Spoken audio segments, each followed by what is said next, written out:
നമസ്കാരം, ഞാൻ മൃണാൾ. എൻ്റെ കൂടെ വീഡിയോയിൽ അപ്പിയർ ചെയ്യാൻ താല്പര്യമുണ്ടോ എന്ന് ഞാൻ ചുമ്മാ ചോദിച്ചിരുന്നു. ഒരുപാട് പേര് ഇമെയിൽ അയച്ചു. അധികം പേർക്ക് റെസ്പോണ്ട് ചെയ്യാൻ സമയം കിട്ടിയില്ല. റെസ്പോണ്ട് ചെയ്തതിൽ നിന്ന് ഒരാൾ ഉടനെ തയ്യാറായി വന്ന് അയാളുമായിട്ട് ചെയ്ത വീഡിയോ ആണിത്. നിങ്ങൾക്ക് ആർക്കെങ്കിലും ഇതുപോലെ എന്തെങ്കിലും രീതിയിൽ എൻ്റെ വീഡിയോയിൽ പാർട്ടിസിപ്പേറ്റ് ചെയ്യാൻ താല്പര്യമുണ്ടെങ്കിൽ ഈ ഇമെയിലിൽ കോൺടാക്ട് ചെയ്തോളൂ കേട്ടോ. ശരിക്കും മൃണാൾ ആരാണ്? താങ്കൾ ഈ ഒരു society food vlogger, restaurant consultant, അങ്ങനെ പല പല പേരുകളുണ്ട്. അപ്പം ശരിക്കും ആൾക്കാർ എന്നെ ഇന്ന രീതിയിൽ ഐഡന്റിഫൈ ചെയ്യണം, അല്ല എന്നെ ഇങ്ങനെ വിശേഷിപ്പിക്കണം എന്നൊരാഗ്രഹം ഉണ്ടാവുമല്ലോ. അപ്പം എന്താണ് ആഗ്രഹം? എല്ലാ കുറ്റവും കുറവുള്ള ഒരു സാധാരണ മനുഷ്യനായിട്ട് കണ്ടാ മതി. പക്ഷെ ഈ കൺസൾട്ടന്റ് എന്ന് പറഞ്ഞപ്പോഴാണ് ഈ റെസ്റ്റോറന്റിന് വേണ്ടി ഞാൻ എടുക്കുന്ന പണി എൻ്റെ ഒരു ക്ലയന്റിന് വേണ്ടി എടുത്തിരുന്നെങ്കിൽ എന്തോരം കാശുവാകായിരുന്നു. അപ്പോൾ അടുത്തൊരു ക്വസ്റ്റ്യൻ അതിന്റെ കണക്ട് ചെയ്ത് ചോദിക്കാം. നമ്മുടെ ഹോട്ടലിന്റെ ഈ ഒരു ഡിസൈൻ, അതായത് മെനുവിന്റെ ഡിസൈൻ ഒക്കെ കുറച്ച് വെറൈറ്റിയാണ്, ഒരിടത്തും ഇതുവരെ കേട്ടിട്ടില്ലാത്ത ടൈപ്പാണ്. അപ്പോൾ ഇത് ഓൾറെഡി മൈൻഡിൽ ഉണ്ടായിരുന്നതായിരുന്നോ, അതോ ലൈക്ക് മുന്നേ വേറെ റെസ്റ്റോറൻറ്റ്സിന് വേണ്ടി വർക്ക് ചെയ്യുമ്പം ഇത് മൈൻഡിൽ ഉണ്ടായിട്ട് പറയാതിരുന്നിട്ടുണ്ടോ, അതോ ലൈക്ക് അവർക്ക് വേറെ ബുദ്ധി കൊടുത്തു, ഇത് എൻ്റെ സ്വന്തം ഞാൻ തുടങ്ങുമ്പം എനിക്ക് വേണ്ടി വെച്ചിരുന്നതായിരുന്നോ ഈ ഒരു ഡിസൈൻ? അതായത് ഈ റെസ്റ്റോറൻറ്റിൻ്റെ ഐഡിയ എൻ്റെ മനസ്സിലേക്ക് വന്നിട്ട് 7 വർഷത്തിൽ കൂടുതലായി. എൻ്റെ ഫ്രണ്ട് ശ്രീജേഷ് എൻ്റെ ആ ഐഡിയയിൽ ഇൻവെസ്റ്റ് ചെയ്യാൻ വേണ്ടി പൈസ അയച്ചു തരാൻ ഞാൻ അവസാനം അത് തിരിച്ചയച്ചു കൊടുത്തിട്ടുണ്ട്. കാരണം അത്രയും കാലം ഞാനത് തുടങ്ങുമെന്ന് വിചാരിച്ചിട്ടില്ല. മരിച്ചുപോയ ഡയറക്ടർ സിദ്ദിഖില്ലേ, അദ്ദേഹത്തോട് ഞാൻ സംസാരിച്ചു. അദ്ദേഹം ഇതിൽ ഇൻവെസ്റ്റ് ചെയ്യാന്ന് പറഞ്ഞിട്ടുണ്ടായിരുന്നു. എത്രയോ പേര്, ഞാൻ സുമേഷ് ഏട്ടനോട്, പാറയുടെ സുമേഷ് ഏട്ടനോട്, അല്ലെങ്കിൽ നോട്ടുമന്റെ ഗോപിയേട്ടൻ, എനിക്കറിയാവുന്ന എല്ലാരോടും പറഞ്ഞിട്ടുണ്ട്. ഞാനിത് കുറെ കാലമായി പറഞ്ഞുകൊണ്ടിരിക്കുകയാണ്. പക്ഷെ എന്താ പ്രശ്നം എന്ന് വെച്ച് കഴിഞ്ഞാല് ആരെങ്കിലും തുടങ്ങണ്ടേന്ന് വെച്ചാൽ this is A huge risk. പുതിയൊരു ഐഡിയ ഇൻട്രൊഡ്യൂസ് ചെയ്യുമ്പോൾ അത് മാത്രമല്ല, പെർ പേഴ്സൺ റവന്യൂ ഭയങ്കര കുറവാണ്. നമ്മൾ റെസ്റ്റോറന്റ് ഇൻഡസ്ട്രിയിൽ APC എന്ന് പറയും, ആവറേജ് പെർ കവർ. ഇതുപോലെ ഇൻവെസ്റ്റ് ചെയ്തിട്ടുണ്ടാക്കിയ ഒരു സ്ഥലത്ത് ഒരു 200 മേലെ അല്ലെങ്കിൽ we are looking at huge trouble.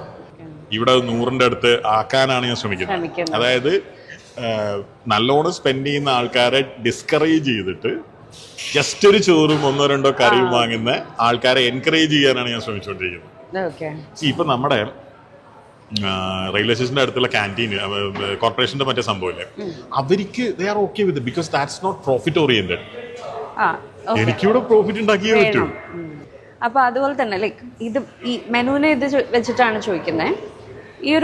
ഇതുവരെ ആരും ഇങ്ങനെ ഒരു കാര്യം മുന്നോട്ട് കൊണ്ടുവന്നിട്ടില്ല. അപ്പൊ ഇതിന്റെ ഉദ്ദേശം പണ്ട് എപ്പോഴെങ്കിലും ഏതെങ്കിലും ഹോട്ടലിൽ പോയിട്ട് നിർബന്ധമായിട്ടും അവരുടെ കറി കഴിച്ച് ആ വെറുപ്പാണോ, അതോ വേസ്റ്റ് ചെയ്യുന്നതിലുള്ള ബുദ്ധിമുട്ടുകൊണ്ടാണോ, എന്താണ് ഇങ്ങനെ ഒരു ഐഡിയ കൺസീവ് ചെയ്യാനുള്ള റീസൺ? ഇതിന് 3-4 റീസൺസ് ഉണ്ട്. ഞാൻ ഒരുപാട് ട്രാവൽ ചെയ്യുന്ന കൂട്ടത്തിലാണ്. ഒന്നാമത് എനിക്ക് ട്രാവൽ ചെയ്യുന്ന ഇഷ്ടമാണ്, രണ്ടാമത് എൻ്റെ ജോലിക്ക് ഒരുപാട് ട്രാവൽ ചെയ്യണം. ഒരു കാര്യം എന്ന് പറയുന്നത് മക്ഡൊണാൾഡ്സ് ആണ്, പ്രോപ്പർ US മക്ഡൊണാൾഡ്സ് എന്താ ചെയ്തതെന്ന് വെച്ച് കഴിഞ്ഞാൽ, നിങ്ങൾ ആർമാദിക്കാനും ആഹ്ലാദിക്കാനും ഒക്കെ നിങ്ങൾക്ക് പോവാൻ 100 കണക്കിന് 1000 കണക്കിന് റെസ്റ്റോറൻറ്റ്സ് ഉണ്ട്. പക്ഷെ നിങ്ങൾക്ക് ഡെയിലി ബേസിസിൽ you want a basic food. അമേരിക്കക്കാരന്റെ ബേസിക് ഫുഡാണ് ഈ പറയുന്ന ബർഗർ അല്ലെങ്കിൽ സാൻഡ്വിച്ചസിന്റെ ഒരു ഫോം ആണല്ലോ ബർഗർ. അത് ചെയ്തു. അപ്പൊ നിങ്ങളുടെ വെഡിങ് ആനിവേഴ്സറി ആഘോഷിക്കാനോ ഒന്നും മക്ഡൊണാൾഡ്സിലേക്ക് അല്ലല്ലോ. അതിന് വലിയ സ്ഥലങ്ങൾ ഇഷ്ടം പോലെ ഉണ്ട്. അപ്പം എന്നാൽ ഡെയിലി ബേസിസിൽ നിങ്ങൾക്ക് കഴിക്കണ്ടേ, ഫുഡ് വേണം. അത് നിങ്ങൾക്ക് ഈ പറയുന്ന പോലെ ഭീകരമായിട്ടുള്ള രീതിയിൽ കഴിക്കാൻ പറ്റില്ല. ഇപ്പൊ എനിക്ക് ഏറ്റവും ഇഷ്ടമുള്ള ഊണുകളിൽ ഒന്ന് ഗ്രാൻഡ് ഹോട്ടലിലെ MG റോഡ്. പക്ഷെ ഡെയിലി ഗ്രാൻഡ് ഹോട്ടലിൽ പോയി ഭക്ഷണം കഴിച്ചാൽ ഞാൻ ഒരു 200 കിലോ ആവും. അതില്ലേ, അങ്ങനെ നമ്മള് ആസ്വാദിച്ച് കഴിച്ചു.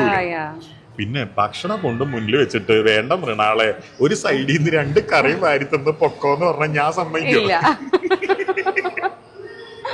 അത് പറ്റില്ല. മനുഷ്യനല്ലേ, അലീന്ന മനുഷ്യനല്ലേ. എക്സാക്ട്ലി. അതൊരു കാര്യം, മക്ഡൊണാൾഡ്സിന്റെ ആ ഒരു ഇൻസ്പിറേഷൻ. രണ്ടാമത്തത് മലേഷ്യയിൽ നിന്നാണ്. നിങ്ങൾ മലേഷ്യയിൽ ട്രാവൽ ചെയ്താൽ ചെറിയ ചെറിയ ഊണുകടകൾ കാണാം. നിങ്ങൾക്ക് വേണ്ടത് എടുക്കുക, വേണ്ടതിന് കാശ് കൊടുക്കുക. ഒന്നും ചോറ് മാത്രം മതിയോ, നിങ്ങളുടെ ഇഷ്ടമാണ്. അപ്പൊ പുറത്തുണ്ട്, ഇന്ത്യയിൽ ഫസ്റ്റ് ടൈം, മലേഷ്യയിൽ മാത്രമേ ഞാൻ കണ്ടിട്ടുള്ളൂ. അത് നമ്മുടെ ഇങ്ങനത്തെ ഭക്ഷണമല്ല, അവരുടെ നാട്ടിലെ അവരുടെ ഭക്ഷണം. ചോറ് കിട്ടും. ചോറ് എന്ന് പറഞ്ഞാൽ നമ്മുടെ ചോറല്ല, അവരുടെ ചോറ്. പിന്നെ മലേഷ്യയിൽ ഒരുപാട് ഇന്ത്യൻ ഇൻഫ്ലുവൻസ് ഉണ്ടല്ലോ. കപാലി സിനിമ മലേഷ്യയിലല്ലേ. ഓക്കെ. അതിനകത്ത് പറയുന്നില്ല ഇന്ത്യയിൽ നിന്ന് വന്നിട്ടുള്ള ആൾക്കാര് പിന്നെ റബ്ബർ തോട്ടങ്ങളിൽ ജോലി ചെയ്ത് മലയിൽ പോവാന്ന് പറയും പണ്ട്. ഓ, അതായത് പോകുന്നവര് ഈ സൈഡിൽ നിന്ന് അറേബ്യൻ സീയുടെ സൈഡിൽ നിന്ന് നമ്മൾ ഗൾഫിൽ പോയി. പക്ഷെ ബേ ഓഫ് ബംഗാളിന്റെ സൈഡിൽ നിന്ന് തമിഴന്മാരും ഒക്കെ മലേഷ്യയിലും സിംഗപ്പൂരും ഒക്കെ പോയത്. അതാണ് അവിടെ കൂടുതൽ ഈ തമിഴിയൻസ്. അതെ അതെ. അപ്പം അത് രണ്ടാമത്തെ കാര്യം. പിന്നെ മൂന്നാമത്തെ ഇൻസ്പിറേഷൻ ജപ്പാനിൽ നിന്നാണ്. ഞാൻ ജപ്പാനിൽ നടക്കുകയാണെങ്കിൽ എന്റെ തടി പോയിട്ട് എന്റെ പകുതി തടിയുള്ള ഒരാളെ കണ്ടുപിടിക്കണമെങ്കിൽ നമ്മൾ കഷ്ടപ്പെട്ട് നടക്കേണ്ടി വരും. അവിടെ എല്ലാരും കുറച്ച് എന്നാ ഒരു ഫുഡീസാണ്. നമ്മൾ നാട്ടിൽ പറയും ഒരുപാട് കള്ളു കുടിക്കുന്നതുകൊണ്ടാണ് പലർക്കും വയറ്. ജപ്പാൻകാർ കള്ളു കുടിക്കുന്ന പോലെ അപൂർവം ആൾക്കാർ വേറെ കള്ളു കുടിക്കുന്നുണ്ടാവുള്ളൂ. അവര് നല്ല ഫുഡീസാണ്.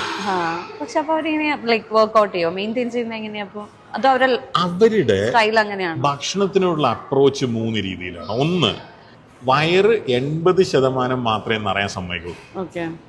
ചെറുപ്പത്തിലേ അങ്ങനെയാണ്. 3, എല്ലാം ചെറിയ ചെറിയ പോർഷൻസ് ആയിരിക്കും. ഈ പരിപ്പുവട കണ്ടില്ലേ, ഇത് സ്മോൾ. വലിയൊരു പരിപ്പുവട എന്ന് പറഞ്ഞാൽ ഇതിന്റെ 3 ഇരട്ടി ഡാമേജിങ് ആണ്. ഈ സാധനം എന്തായാലും it's not good for your health. പക്ഷെ എന്ന് വെച്ചാൽ നമുക്ക് മനുഷ്യനല്ലേ, പറ്റില്ല. എടുത്തു കഴിഞ്ഞാൽ തിരിച്ചു വെക്കാൻ പറ്റൂല. കൂടെ ഇരിക്കുന്ന ആൾ എടുത്തു കഴിഞ്ഞാൽ പിന്നെ എനിക്ക് എടുക്കാതിരിക്കാൻ പറ്റില്ലല്ലോ. നമ്മൾ മര്യാദക്ക് 2 ഇഡ്ഡലിയും കഴിച്ചിട്ട് ശരവണ ഭവനിലോ മറ്റേ ബൃന്ദാവനിലോ ഇരിക്കാന്ന് വെച്ചാൽ തൊട്ടടുത്ത ടേബിളിലേക്ക് പൂരിയും കൊണ്ട ഒരാൾ പോകുന്നുണ്ടെങ്കിൽ നമുക്ക് തോന്നില്ല പൂരി ഓർഡർ ചെയ്യണമെന്ന്? തെറ്റല്ല. എന്നാൽ തൊട്ടടുത്ത ടേബിളിലേക്ക് ആരെങ്കിലും ഒരു വെജിറ്റബിൾ സാലഡ് കൊണ്ടുവന്ന് കണ്ടിട്ട് ഇന്നുവരെ ആരെങ്കിലും വെജിറ്റബിൾ സാലഡ് ഓർഡർ ചെയ്തിട്ടുണ്ടോ? പ്രലോഭനം ഇങ്ങനെയാണല്ലേ, ബീറല്ലേ. അപ്പം ചെറിയ ചെറിയ പോർഷൻസ്, അതായത് ഒരു ഫുഡിനെ തന്നെ അവർ സ്പ്ലിറ്റ് ചെയ്ത് ചെറിയ ചെറിയ പോർഷൻസ് ആക്കും. അപ്പൊ എന്താ വെച്ചാല് നമ്മൾ കാണുമ്പോൾ കുറെ ഉണ്ട് താനും, ഇവിടെ വന്നിട്ട് ഒരുപാട് കസ്റ്റമേഴ്സ് പറയുന്ന പരാതിയാണ് ബിരിയാണിയിൽ എന്താ ഒരു പീസ് മാത്രമേ ഉള്ളൂ. ആ പീസ് തന്നെ 100 ഗ്രാമിൽ കൂടുതലുണ്ട്.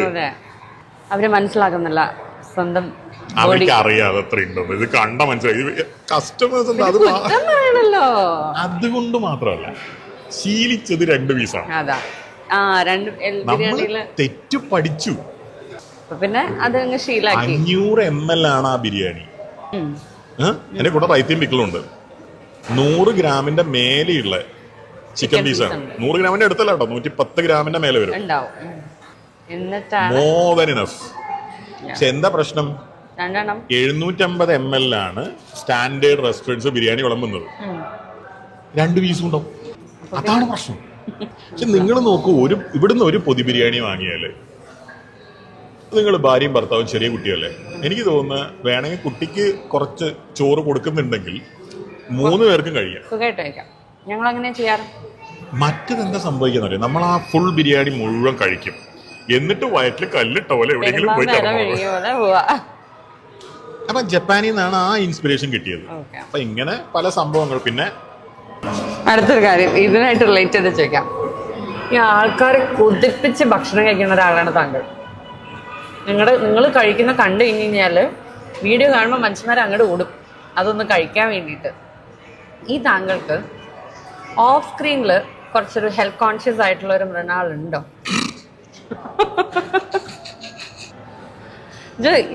ഓൺ സ്ക്രീൻ കണ്ടിട്ട് ഒരുപാട് പേര് മോട്ടിവേറ്റ് ആയി പോകുന്നുണ്ട്. ഞാൻ അഭിനയിക്കാൻ ഭയങ്കര സ്കില്ലുള്ള ഒരാളാണെങ്കിൽ ഞാൻ ഡെയിലി ബേസിൽ എത്ര സിനിമാക്കാരെ കാണുന്നുണ്ടാവും. എന്നോട് ആരെങ്കിലും പറയില്ലേ, എടാ നീ കൊള്ളാടാ, നീ ചെയ്യുന്ന പറയില്ലേ? എല്ലാരും ഇപ്പൊ ഞാൻ നല്ലൊരു പൊറോട്ടക്കാരനെ നോക്കി നടക്കുന്നത് പോലെ ഒരു സിനിമയിലുള്ള ഒരാള് എപ്പോഴും നടക്കുന്നുണ്ടാവില്ലേ? അങ്ങനെയല്ലേ പുതിയ ആൾക്കാരൊക്കെ വരുന്നത്. എന്നോട് ഇന്ന് വരെ ഒരാൾ പറഞ്ഞിട്ടില്ല എന്ന് മാത്രമല്ല, അങ്ങനെ ചോദിച്ചപ്പോ വേണ്ടെന്ന് അതാണ് ചോദിക്കാൻ നമുക്ക് ഒരു മിനിമം സ്കില്ല് വേണ്ടേ? എന്നെ കൊണ്ട് അഭിനയിക്കാൻ പറ്റൂല. അങ്ങനെയില്ല, ഈ കാണുന്ന മൃണാൾ തന്നെയാണ്. എനിക്ക് വരുന്ന ദേഷ്യം, എനിക്ക് വരുന്ന സങ്കടം, എനിക്ക് വരുന്ന സന്തോഷം, എനിക്ക് വരുന്ന എല്ലാ വികാരങ്ങളും 100% ഒറിജിനലാണ്. പിന്നെ നിങ്ങൾക്ക് വേണമെങ്കിൽ ചോദിക്കുക ഇത്ര നിസ്സാര കാര്യത്തിന് അതിന്റെ ദേഷ്യം വരുന്നതാണ്. അത് ഞാനൊരു വൃത്തികെട്ടവനായോണ്ടോ എന്ത് ചെയ്യാൻ പറ്റും? പിന്നെ ഞാൻ അങ്ങനത്തെ സംഭവങ്ങള് വീഡിയോ ആയിട്ട് ചെയ്യുമ്പോൾ നിങ്ങളത് റിപ്പീറ്റഡ്ലി കാണുമ്പോൾ നിങ്ങൾക്ക് അതിൽ നിന്ന് എന്തെങ്കിലും അത് ശരിയല്ല അല്ലെങ്കിൽ അങ്ങനെ തോന്നിയേക്കാം. അത്രേ ഉള്ളൂ. ഒരു മിനിറ്റ്, ഞാൻ ബാക്കി ക്വസ്റ്റ്യൻ തപ്പട്ടെ. അല്ല കുഴപ്പം പിടിച്ച ചോദ്യങ്ങൾ ചോദിക്കൂ. കുഴപ്പം വിട്ടത് ഈ പരിപ്പൂടെ നന്നായിട്ടുണ്ടല്ലോ, ഇത് നമ്മൾ തന്നെ ഉണ്ടാക്കിയാണോ? കുറച്ച് ക്രിസ്പി ആയില്ല, അകത്ത് നല്ല ടേസ്റ്റ് ഉണ്ട്. എൻ്റെ പല്ലിന് ഇച്ചിരി കട്ടി കുറവുണ്ട്, എനിക്ക് പേടിയാണ്. വ്ളോഗിങ്, അതായത് ഫുഡ് റിവ്യൂ ഒരു ഹോബിയാണ്.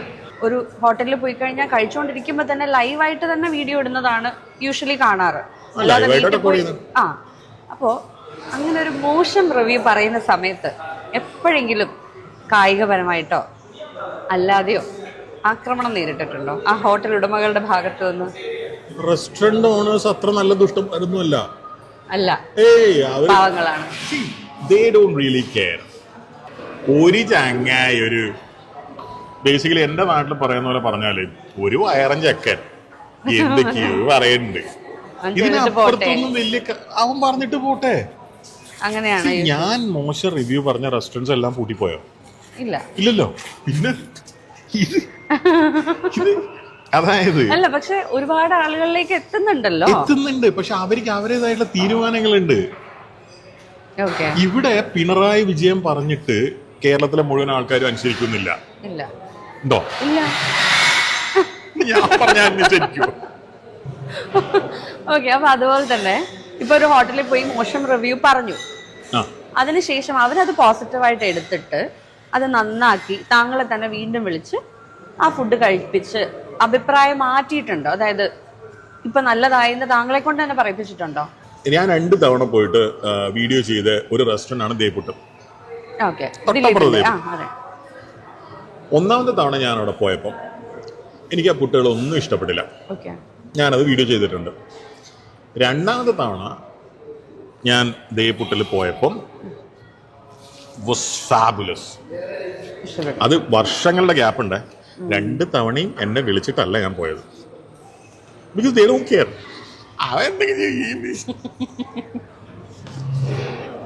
അത്രേ ഉള്ളൂ.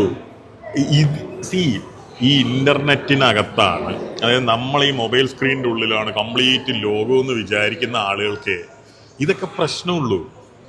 നിങ്ങളുടെ പ്രൊഡക്റ്റ്, നിങ്ങളുടെ സാധനങ്ങൾ നല്ലതാണെന്ന് കസ്റ്റമേഴ്സിന് ബോധ്യം ഉണ്ടെങ്കിൽ ഇപ്പൊ ഞാൻ ഒരു കാര്യം പറയട്ടെ. നിങ്ങൾ എൻ്റെ സ്വന്തം പെങ്ങളാന്ന് വിചാരിക്കും. ഞാൻ ഒരു സാരി കട തുടങ്ങി, എൻ്റെ സാരികളൊന്നും കൊള്ളൂല, നിങ്ങൾ അവിടെ നിന്ന് വാങ്ങിക്കുവോ? ഇല്ല. സ്വന്തം ബ്രദറിന്റെ അല്ലേ എന്ന് വെച്ചിട്ട് വാങ്ങിക്കൊന്നുമില്ലല്ലോ. ഇല്ല.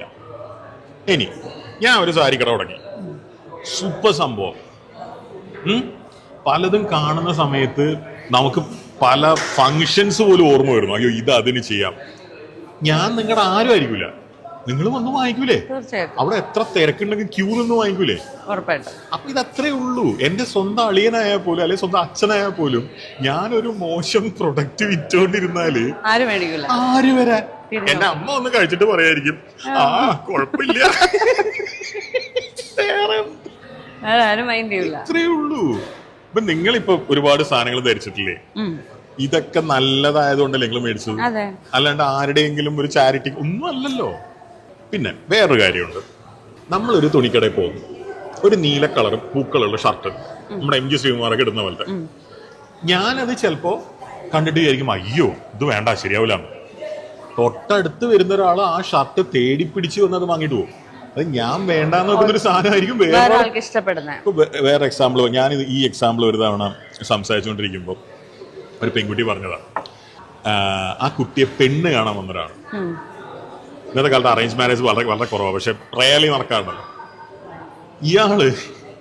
ഇയാളെ ഈ കുട്ടി വേണ്ടെന്ന് പറഞ്ഞു, പെൺകുട്ടി വേണ്ടെന്ന് പറഞ്ഞു. പക്ഷെ പിന്നീട് അവിടുന്ന് കുറച്ചു കാലം കഴിഞ്ഞിട്ട് ഈ കുട്ടിയുടെ ഒരു പരിചയക്കാരിയാണ് ഇയാളെ കല്യാണം കഴിച്ചത്. And they are living happily. അപ്പൊ ലൈഫിൽ ഏറ്റവും ഇമ്പോർട്ടന്റ് ഡിസിഷൻ ഷർട്ട് മേടിക്കുന്ന പോലെ അല്ലല്ലോ കല്യാണം കഴിക്കുന്നത്. അതിൽ പോലും നമ്മള് ഇഷ്ടപ്പെടാത്തതാണ് വേറെ ഇഷ്ടപ്പെടുന്നത്. കൊള്ളാലോ, ഞാൻ 3-4 ദിവസം ഇവിടെ ഉണ്ടായിരുന്നില്ല, അതുകൊണ്ട് സാധനങ്ങളൊക്കെ നന്നായിട്ടുണ്ട്. ഇടയ്ക്കിടയ്ക്ക് ബ്രേക്ക് എടുത്താൽ മതി. നമ്മൾ ഈ റിവ്യൂവിനെ വെച്ച് പറഞ്ഞ ആ ഒരു ഇതിലോട്ട് വന്നുകൊണ്ട് ചോദിക്കാം, ഇപ്പം ഒരു ഫുഡ് ഒരു റിവ്യൂ ഇടുന്നതിൻ്റെ ഒരു ബേസിക് മോട്ടീവ് എന്താണ്? ലൈക്ക് ഇപ്പം അവർ നന്നാക്കാൻ വേണ്ടിയിട്ടാണോ, സൊസൈറ്റിക്ക് ഒരു നല്ല ഇൻഫർമേഷൻ, ഇവിടെ നല്ല ഫുഡാണ്, അവിടെ പോയാൽ നല്ലത് കിട്ടും, അത് അറിയിക്കാൻ വേണ്ടിയിട്ടാണോ, അതോ ഇൻകം ജനറേറ്റ് ചെയ്യാൻ വേണ്ടി മാത്രമാണ്? ഞാൻ ഈ പരിപാടി തുടങ്ങുമ്പോൾ ഇതിൽ നിന്ന് ഇൻകം കിട്ടുമെന്ന് എനിക്കറിയില്ലായിരുന്നു. അറിയിക്കാൻ വേണ്ടി തന്നെ ചെയ്യുന്നത്. ഞാൻ പ്രാന്താശുപത്രിയിൽ ചെന്ന് അവസാനിക്കാതിരിക്കാൻ ഞാൻ തുടങ്ങിയൊരു പരിപാടിയായിരുന്നു. അതെന്താ അങ്ങനെ? എനിക്ക് ഒരു സീരിയസ്, അതായത് ഒരു ആവറേജ് മനുഷ്യന് ഒരു കത്തെഴുതി വെച്ച് ആത്മഹത്യ ചെയ്യാൻ പറ്റുന്ന ഒരു അവസ്ഥയായിരുന്നു 2018 ഏപ്രിൽ. എന്റെ കല്യാണം നടന്ന വർഷമാണ്, മാസമാണ്. അതുകൊണ്ടല്ല ഞാൻ ആത്മഹത്യ ചെയ്യാൻ പോയിട്ടോ. പറഞ്ഞപ്പോ അതായത് സീരീസ് ഓഫ് ഇൻസിഡൻസ് ചിലപ്പോൾ തോന്നില്ലേ ഇനി നമുക്കൊന്നും ചെയ്യാനില്ല, എല്ലാം പോയി, കഴിഞ്ഞു, എല്ലാം തീർന്നു, പരിപാടി. പിന്നെ നമ്മൾ നമ്മുടെ പ്രശ്നത്തിന്റെ ഉള്ളിലിരിക്കുമ്പോൾ ആ പ്രശ്നമാണ് നമുക്ക് ലോകത്തിലെ ഏറ്റവും വലിയ പ്രശ്നം. നമ്മൾ വളരെ ഫോക്കസ് ചെയ്തിട്ടൊരു പ്രശ്നത്തിനെ കാണുകയാണ്. ഇത് പ്രശ്നമല്ല, ഇത് പ്രശ്നമാണോ? ഇതൊരു പ്രശ്നമല്ല എന്ന് ഞാൻ പ്രതീക്ഷിക്കുകയാണ്. ഐ ഡോണ്ട് നോ, പ്രശ്നമാവാതിരിക്കട്ടെ. കുറച്ച് നേരത്തെ ഒരു പ്രശ്നമൊന്നുമില്ലായിരുന്നു എനിക്ക്. അപ്പം നമുക്കിതൊരു വലിയ പ്രശ്നമാണ്. പക്ഷെ ഒന്ന് സൂം ബാക്ക് ചെയ്ത് നമ്മൾ നോക്കിയാണല്ലോ, ഇറ്റ്സ് എ കോമഡി. ഞാനിപ്പോ അതിനെ കുറിച്ച് ആലോചിച്ച് എനിക്കെന്നെ തോന്നുന്നു, അയ്യേ മരമണ്ട, അത്രേ ഉള്ളൂ. തൃശ്ശൂർ അമല ഹോസ്പിറ്റലിൽ ഒരു സൈക്കാട്രിസ്റ്റിനെ പോയിട്ട് ഞാൻ കാണുന്നു. ഡോക്ടർക്ക് പിന്നെ ഇതൊന്നും നിസ്സാരമാണല്ലോ, ഡെയിലി ഇത് പലതും കാണുന്നു. പക്ഷെ നമുക്ക് നമ്മുടെ പ്രശ്നം വലുതാണ്. എന്റെ വൈഫും എന്റെ കൂടെ തന്നെ കുറെ കാലം ഉണ്ടായിരുന്ന അപ്പു എന്ന് പറഞ്ഞ എന്റെ വൈഫിന്റെ കസിൻ ഉണ്ട്, എന്നെക്കാളും ഒരുപാട് ചെറുതാണ്. ഞാനിപ്പോ ചെന്നൈയിലാണ്. അവനും ഞാനും കൂടെ എല്ലാ ദിവസവും വൈകുന്നേരം ഇങ്ങനെ ഇരിക്കും. അവർക്ക് രണ്ടുപേർക്കും ഒരു പ്രശ്നമില്ല, ഇയാൾ എന്ത് തേങ്ങയാണ് കാണിക്കുന്നതാണ്. പക്ഷെ ഞാൻ അങ്ങനെ ഞങ്ങൾക്ക് 3 പേർക്കും കൂടെ തോന്നിയൊരു ഐഡിയ ആണ് ഡൈവേർട്ട് ചെയ്ത്. അതായത് എന്തായാലും വീഡിയോ എടുക്കുന്നുണ്ട് പല സ്ഥലത്തും പോയിട്ട്. എന്തിനാന്ന് വെച്ചാൽ ഷെഫ് ഇപ്പൊ ന്യൂയോർക്കിൽ പോയിട്ടൊരു സാധനം കണ്ട അതിന്റെ വീഡിയോ എടുത്താലല്ലേ എനിക്ക് എന്റെ ഷെഫിനെ കാണിച്ചത് അടിച്ചു മാറ്റാൻ പറ്റുള്ളൂ. കൺസൾട്ടൻസീസ് അടിച്ചു മാറ്റും. എവിടെ നിന്നൊക്കെ എന്തൊക്കെ അടിച്ചു മാറ്റി ഒരുമിച്ചാക്കുന്നു എന്നുള്ളതാണ് നമ്മുടെ കഴിവ്, അതാണ് നമ്മുടെ ബുദ്ധി. ഞാൻ പറഞ്ഞു വരുന്നത് അങ്ങനെ തുടങ്ങിയ ഒരു സംഭവമാണ്. ആദ്യം ഷൂട്ട് ചെയ്തത് റിവ്യൂസ് ഒന്നുമല്ല, ആദ്യം ഷൂട്ട് ചെയ്ത് പരിചയപ്പെടുത്തലുകളാണ്. പുതിയ പുതിയ രാമശ്ശേരി ഇഡലി, അതാണ് ആദ്യം ഷൂട്ട് ചെയ്ത സാധനം. അത് കഴിഞ്ഞ് ആമ്പൂർ ബിരിയാണി, കാഞ്ചീപുരം ഇഡ്ലി, ചിക്കൻ 65, പുതിയ പുതിയ സാധനങ്ങൾ, ഒറിജിനൽ സ്റ്റോറി ഓഫ് ചിക്കൻ 65, പോണ്ടിച്ചേരിയിലെ ഫ്രഞ്ച് ഫുഡ്. അത് ഒരു ട്രിപ്പായിരുന്നു ഇത്. അതായത് പാലക്കാട് രാമശ്ശേരി ഇഡ്ലി, ആമ്പൂർ ബിരിയാണി, ചെന്നൈ ചിക്കൻ 65, പോണ്ടിച്ചേരി ഫ്രഞ്ച് ഭക്ഷണം, അവിടുന്ന് കുംഭകോണത്ത് ഡിഗ്രി കോഫി, അവിടുന്ന് ഡിണ്ടിഗലിൽ Thalappakatti biryani. So it was just you know famous ആയിട്ട്. ഇന്ന് ഇതൊക്കെ ഫേമസ് ആണ്. We are talking about 7 years ago. അന്ന് അത്ര ഫെമിലിയർ അല്ല, ഫേമസ് ആൾക്കാർക്ക് അറിയുന്നുണ്ടായിരുന്നു, അങ്ങനെ അറിയില്ല ഇതൊന്നും. ഇപ്പൊ ഡിണ്ടിഗൽ തലപ്പക്കടി ബിരിയാണി എന്ന് പറഞ്ഞാൽ എത്രയോ ബ്രാഞ്ചുകൾ, അതൊന്നും ഇല്ല. അപ്പം പരിചയപ്പെടുത്തലുകളാണ് ചെയ്തത്. പിന്നെ എന്റെ സ്വതസിദ്ധമായിട്ടുള്ള ഒരു സ്വഭാവം ഉണ്ടല്ലോ, ഞാൻ പിന്നെ എന്തെങ്കിലുമൊക്കെ പറഞ്ഞു, അങ്ങനെ അങ്ങനെ അങ്ങനെ ഇങ്ങനെയായി. അങ്ങനെ എന്നെ മനോരമയെന്ന് വിളിച്ചിട്ട് പറഞ്ഞു ഒരു ഇന്റർവ്യൂ ആണോ. അപ്പൊ ഞാൻ എന്നെ തന്നെ നിങ്ങളെ തന്നെ അങ്ങനെ വാരാന്ത പതിപ്പിൽ ഞാൻ ചിരിച്ചോണ്ടിരിക്കുന്ന ഒരു ഫോട്ടോ, ചിരി അത്ര നന്നായിട്ടില്ല, ഫോട്ടോ ഫുഡ് ബ്ലോഗർ. കമ്മ്യൂണിസ്റ്റ് ആക്കി എന്ന് പറയുന്നത് മനോരമക്കാരെന്നെ ഫുഡ് ബ്ലോഗർ ആക്കി, നമ്മൾ പോലും അറിയാതെ. അന്ന് അങ്ങനത്തെ ഒരു ഇതൊന്നും ടൈറ്റിൽ ഒന്നും ഇല്ല.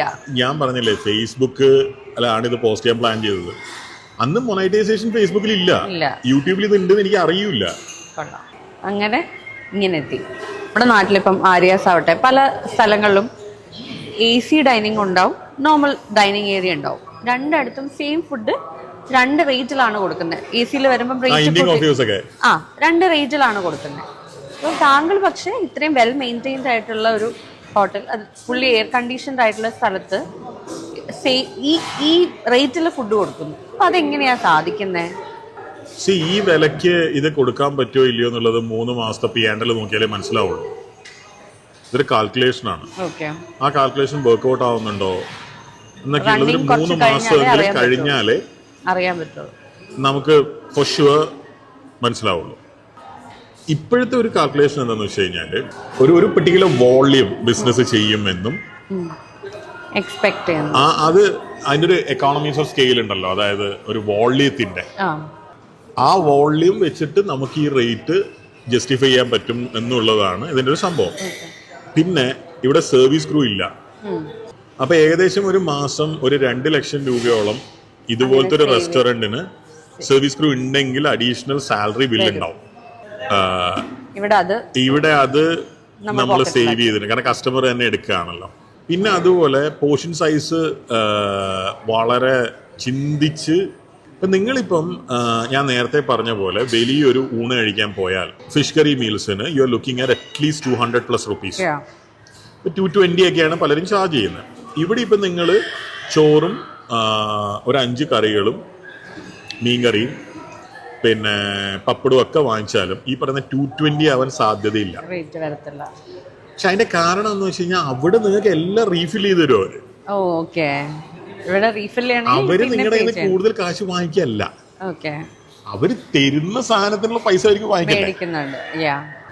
ഇപ്പൊ നിങ്ങൾ പാരഗണി പോയിട്ട് ചേട്ടാ ഒരു പപ്പടം, ചേട്ടാ ഒരു പപ്പടം, നിങ്ങൾ 6 തവണ ചോദിച്ചു, 60 തവണ ചോദിച്ചു, അവര് ഒരു വിഷമവും ഇല്ലാണ്ട് അല്ല ഏത് റെസ്റ്റോറന്റും തരും. ആരാ തരാത്തവരുണ്ട്. അല്ല അങ്ങനല്ല ഞാൻ പറഞ്ഞ ഈ 220 ലെവലിലൊക്കെ അല്ലെങ്കിൽ ആ 200 നല്ല AC കാര്യങ്ങളും നല്ല വാഷ്റൂമും എല്ലാം ആയിട്ട് തരും. മനസ്സിലായി. സെൽഫ് സർവീസ് ആണ് നമ്മൾ പ്രൊവൈഡ് ചെയ്യുന്നത്. അപ്പം ഹേറ്റേഴ്സ് അല്ലെങ്കിൽ ഈ സോ കോൾഡ് ഒരു കമ്മ്യൂണിറ്റി അവർ പറയാണ് ഇത് മൃണാൾ ഇതിങ്ങനെ ചെയ്യുന്നത് സാധാരണക്കാർക്ക് വേണ്ടി ചെയ്തത് കൊണ്ടാണ്, കാശുള്ളവന് മാത്രമേ മുന്നേ കൊണ്ട് കൊടുക്കുള്ളൂ, സാധാരണക്കാരൻ്റെ ആയതുകൊണ്ടാണ്, വേണമെങ്കിൽ പോയി എടുത്ത് കഴിക്കൂ എന്നൊരു മെന്റാലിറ്റി ആണ് മൃണാളിന് എന്ന് അവർ പറഞ്ഞാൽ അതിനെങ്ങനെയാണ് നേരിടാൻ, അല്ലെങ്കിൽ അതിനുള്ള മറുപടി എന്താണ്? അവര് പറഞ്ഞോട്ടെ, യു ഡോണ്ട് മൈൻഡ് അല്ലേ? ഞാൻ ബെൻസ് എസ് ക്ലാസ് 6 രൂപയുടെ പഴംപൊരി വെക്കുന്ന ചായക്കടയുടെ മുമ്പിൽ കണ്ടിട്ടുണ്ട്. അതെ, അത് ശരിയാണ്. നിങ്ങൾ കണ്ടിട്ടില്ലേ? പിന്നെ ഞാൻ പൈലറ്റുമാര് ആ നെടുമ്പാശ്ശേരി എയർപോർട്ടിന്റെ പുറകിൽ ഒരു പരിപ്പോട് കിട്ടുന്ന കടയുണ്ട്. എന്തൊരു പരിപ്പോടെയാണെന്നറിയോ? ആ ലക്ഷക്കണക്കിന് രൂപ, മേ ബി 10 ലക്ഷം രൂപയുടെ മേലെ ഒരു മാസം. അത് ഒരു മാസം പൈലറ്റ് ഡെയിലി പണിയെടുക്കുന്നില്ല കേട്ടാ, മേടിക്കുന്ന ആള് എന്ന് വെച്ചാൽ അയാൾ അവിടെ പോയിട്ട് ഞാൻ പൈലറ്റാണ്, നിങ്ങളുടെ പരിപ്പോടിക്ക് 10 അല്ല ഞാൻ 100 തരാം എന്ന് പറയുമോ? എന്തിനാണ് പറയണത്? ഇവിടെയുള്ള ഒരു ഓട്ടോറിക്ഷ ഡ്രൈവർ ഒരു തവണ എന്നെ വിളിച്ച് ചോദിച്ചു, ചേട്ടാ എന്റെ ഭാര്യയുടെ പിറന്നാളാണ്, ഞാൻ ഇന്നൊരു 5 സ്റ്റാർ ഹോട്ടലിൽ പോയിട്ടില്ല, എനിക്ക് അവളെയും കൊണ്ട് ഒരു 5 സ്റ്റാർ ഹോട്ടലിൽ പോയിട്ട് ഭക്ഷണം കഴിക്കണം. അപ്പൊ ഈ ഓട്ടോറിക്ഷനെ 5 സ്റ്റാർ ഹോട്ടലിൽ കയറ്റൂലല്ലോ. അപ്പൊ മൂപ്പരിക്ക് ഒരു ചെറിയ പേടി, ഇത് എന്താ ചെയ്യണ്ടേ, എങ്ങനെയാ ചെയ്യണ്ടേ.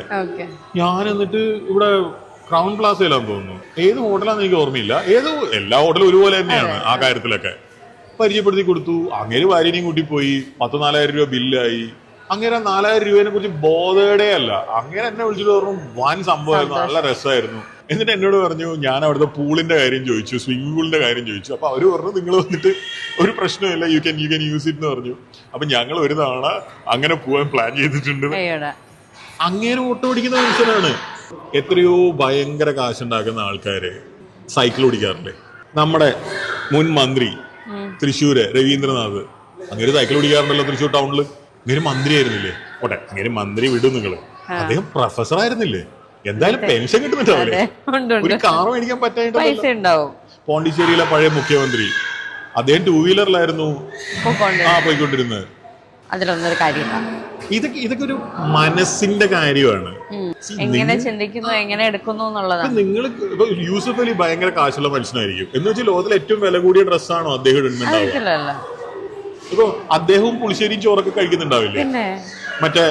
മറ്റേ വലിയ വലിയ ഷെഫ്മാർ ഉണ്ടാക്കിയിട്ട് അതിനുള്ള ഗോൾഡൻ ലീഫ് വെച്ചിട്ട് ഇത് മാത്രം കഴിച്ച് ജീവിക്കുന്നുണ്ടാവില്ലല്ലോ എന്തായാലും.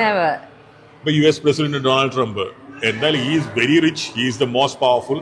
അങ്ങേര് ഡയറ്റ് കോക്കും ബർഗറും ഒക്കെ കഴിക്കണ്ടല്ലോ മെക്ഡൊണാൾഡ്സിൽ നിന്ന്, ഇല്ലേ? പിന്നെ ഇപ്പൊ അദ്ദേഹം സൗദി അറേബ്യ പോയപ്പോ സൗദി അറേബ്യൻ പ്രിൻസ് ഏതൊരു റിമോട്ട് ലൊക്കേഷനിൽ മെക്ഡൊണാൾഡ്സ് ഇദ്ദേഹത്തിന് വേണ്ടി വന്നാലോ എന്ന് വിചാരിച്ചിട്ട് ഒരു ട്രക്കിൽ ചെയ്തൊരു ഫോട്ടോ ഞാൻ കണ്ടു.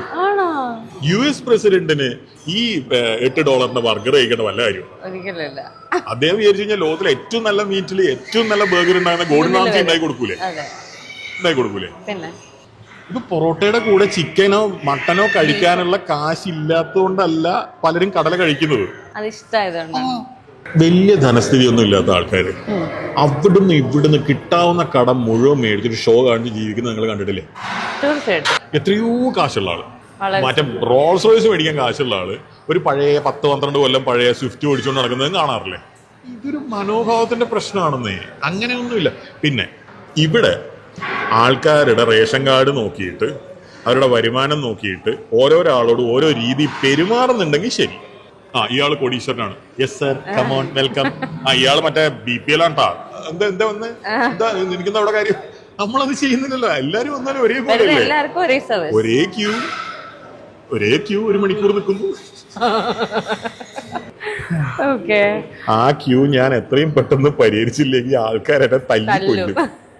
ഈ ഔട്ട്ലെറ്റ് ഓപ്പൺ ചെയ്യുന്നത് ഭയങ്കര സിമ്പിൾ ആയിട്ടായിരുന്നു. ഒരു ഭയങ്കര അനൗൺസ്മെന്റോ നമ്മൾ എക്സ്പെക്ട് ചെയ്യുന്ന രീതിയിലുള്ള ഭയങ്കര അനൗൺസ്മെന്റോ കാര്യങ്ങളോ ഒന്നും ഉണ്ടായിരുന്നില്ല.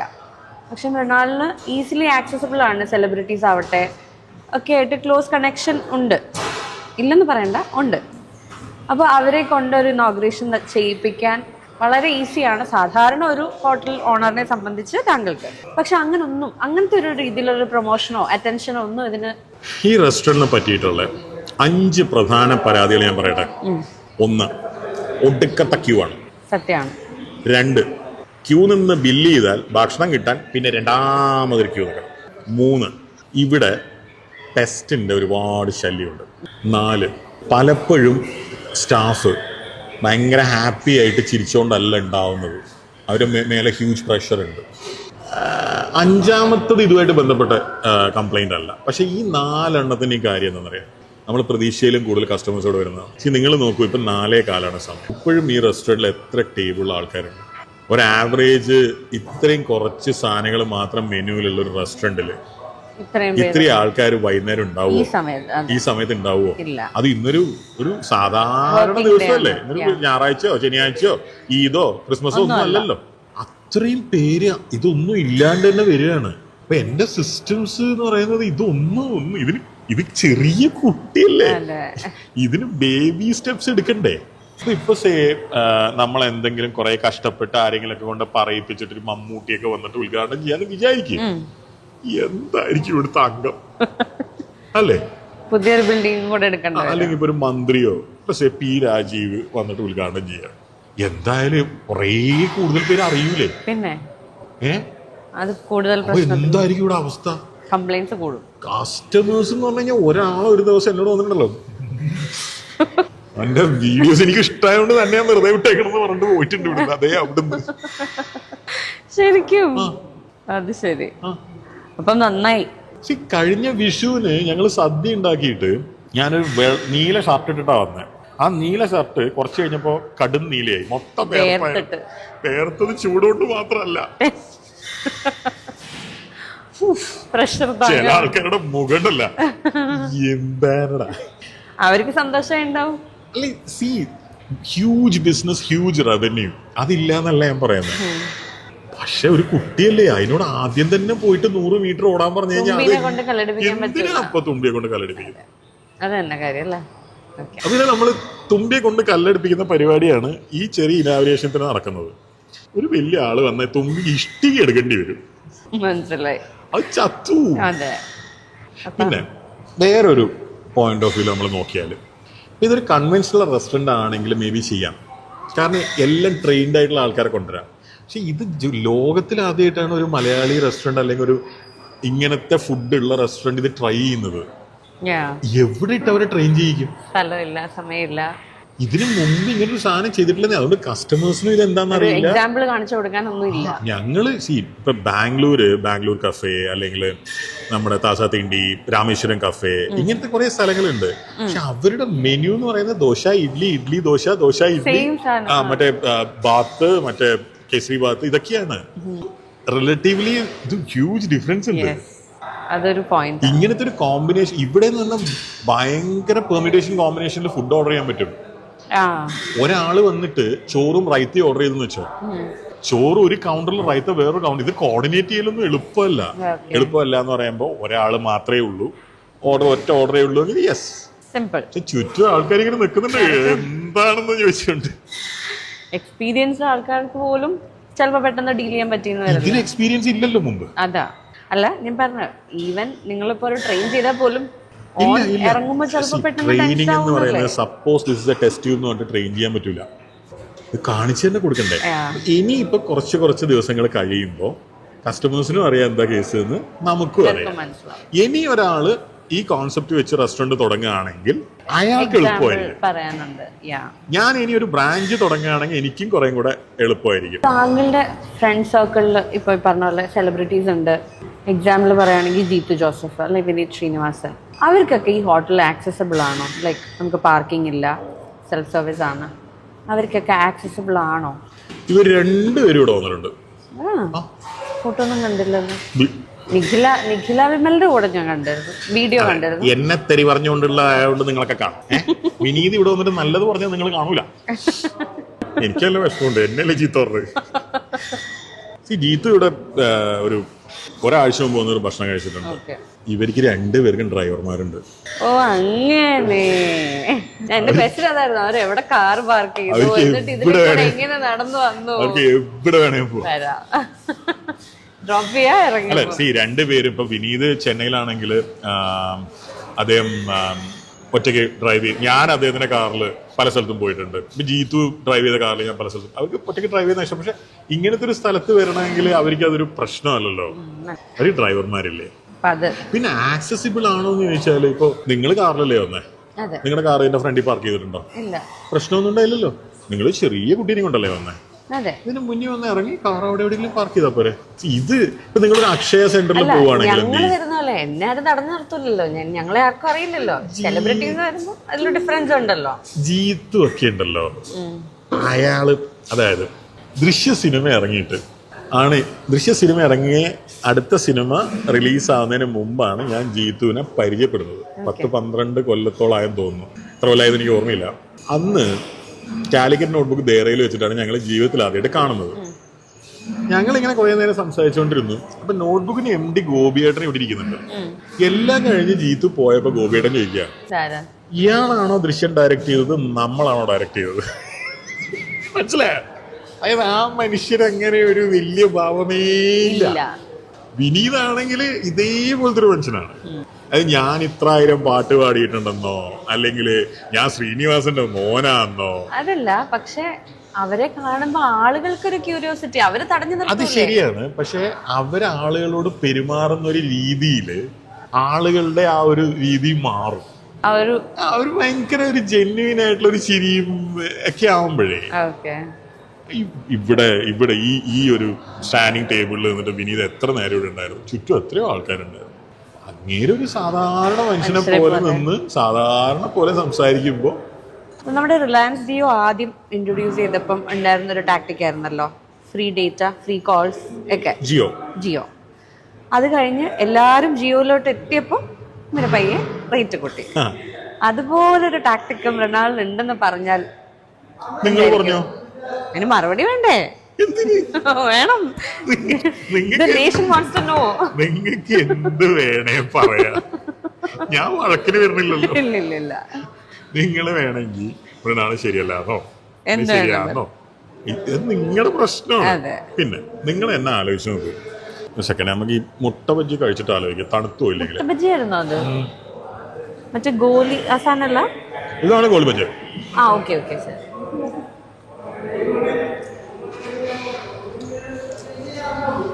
ഈ മുട്ട ബജ്ജിയുടെ മാവുണ്ടല്ലോ, ഒരുപാട് പേർക്ക് ചുറ്റും തിൻ മാവാ ഇഷ്ടം, പക്ഷെ വേറെ ഒരുപാട് പേർക്ക് ഭയങ്കര തിക്കാ ഇഷ്ടം. ഒരു കസ്റ്റമർ വന്നിട്ട് ചിലപ്പോ ചീത്ത പറയും, ഇതെന്താ ഇങ്ങനെ. അത് മാറ്റി കഴിഞ്ഞാൽ മറ്റേ കസ്റ്റമർ വന്നിട്ട് പറയും, ഇതെന്താ ഇങ്ങനെ. ചമ്മന്തി സൂപ്പറാ. അതെ, അതായത് ഗോളി ബജ്ജി കൊള്ളൂല. നല്ല അതുകൊണ്ടാണല്ലോ ഞാൻ രണ്ടാമത് വന്ന് ചോദിച്ചത്. ജിയോ വരുന്ന സമയത്ത് ഇവിടെ ഉണ്ടായിരുന്ന മൊബൈൽ കമ്പനികൾ നമ്മളോട് 1 GB ഡാറ്റയ്ക്ക് 100 രൂപ വാങ്ങിച്ചിരുന്നു. ഓർമ്മയുണ്ടോ? ജിയോ വന്നപ്പോ പലരും എടുത്തില്ല. ഇതൊന്ന് തട്ടിപ്പോന്ന വിചാരിച്ചത്. ശരിയാ, അമ്പാനി ശരിയല്ലല്ലോ ഇത്. അതെ, പുള്ളി കേക്കണ്ട. അതെ, പുള്ളി എന്തോ ഉടായ്പ കൊണ്ടാണ് ഈ പരിപാടി. ആദ്യം കുട്ടികളാണ് ഇത് എടുത്തത്. ഞാനന്നൊരു കുട്ടിയായിരുന്നു, ഞാൻ എടുത്തു. മനസ്സിലായി. ഈ സ്ത്രീകളുടെ കാര്യം, വയസ്സ് കുറയ്ക്കാനൊരു അവസരം കിട്ടിയ.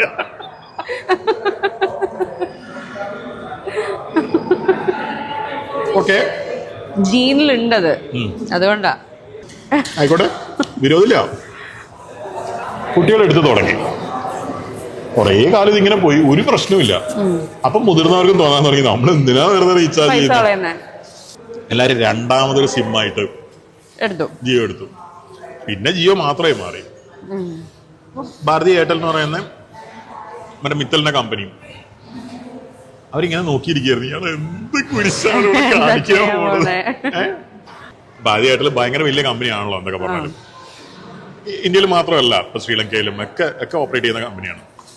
പിന്നെ BSNL ഇതിനൊന്നും പണ്ടേ താല്പര്യം ഉണ്ടായിരുന്നില്ല. നിങ്ങൾ എന്തെങ്കിലൊക്കെ കാണിക്കുന്നത് ലൈനാണ്.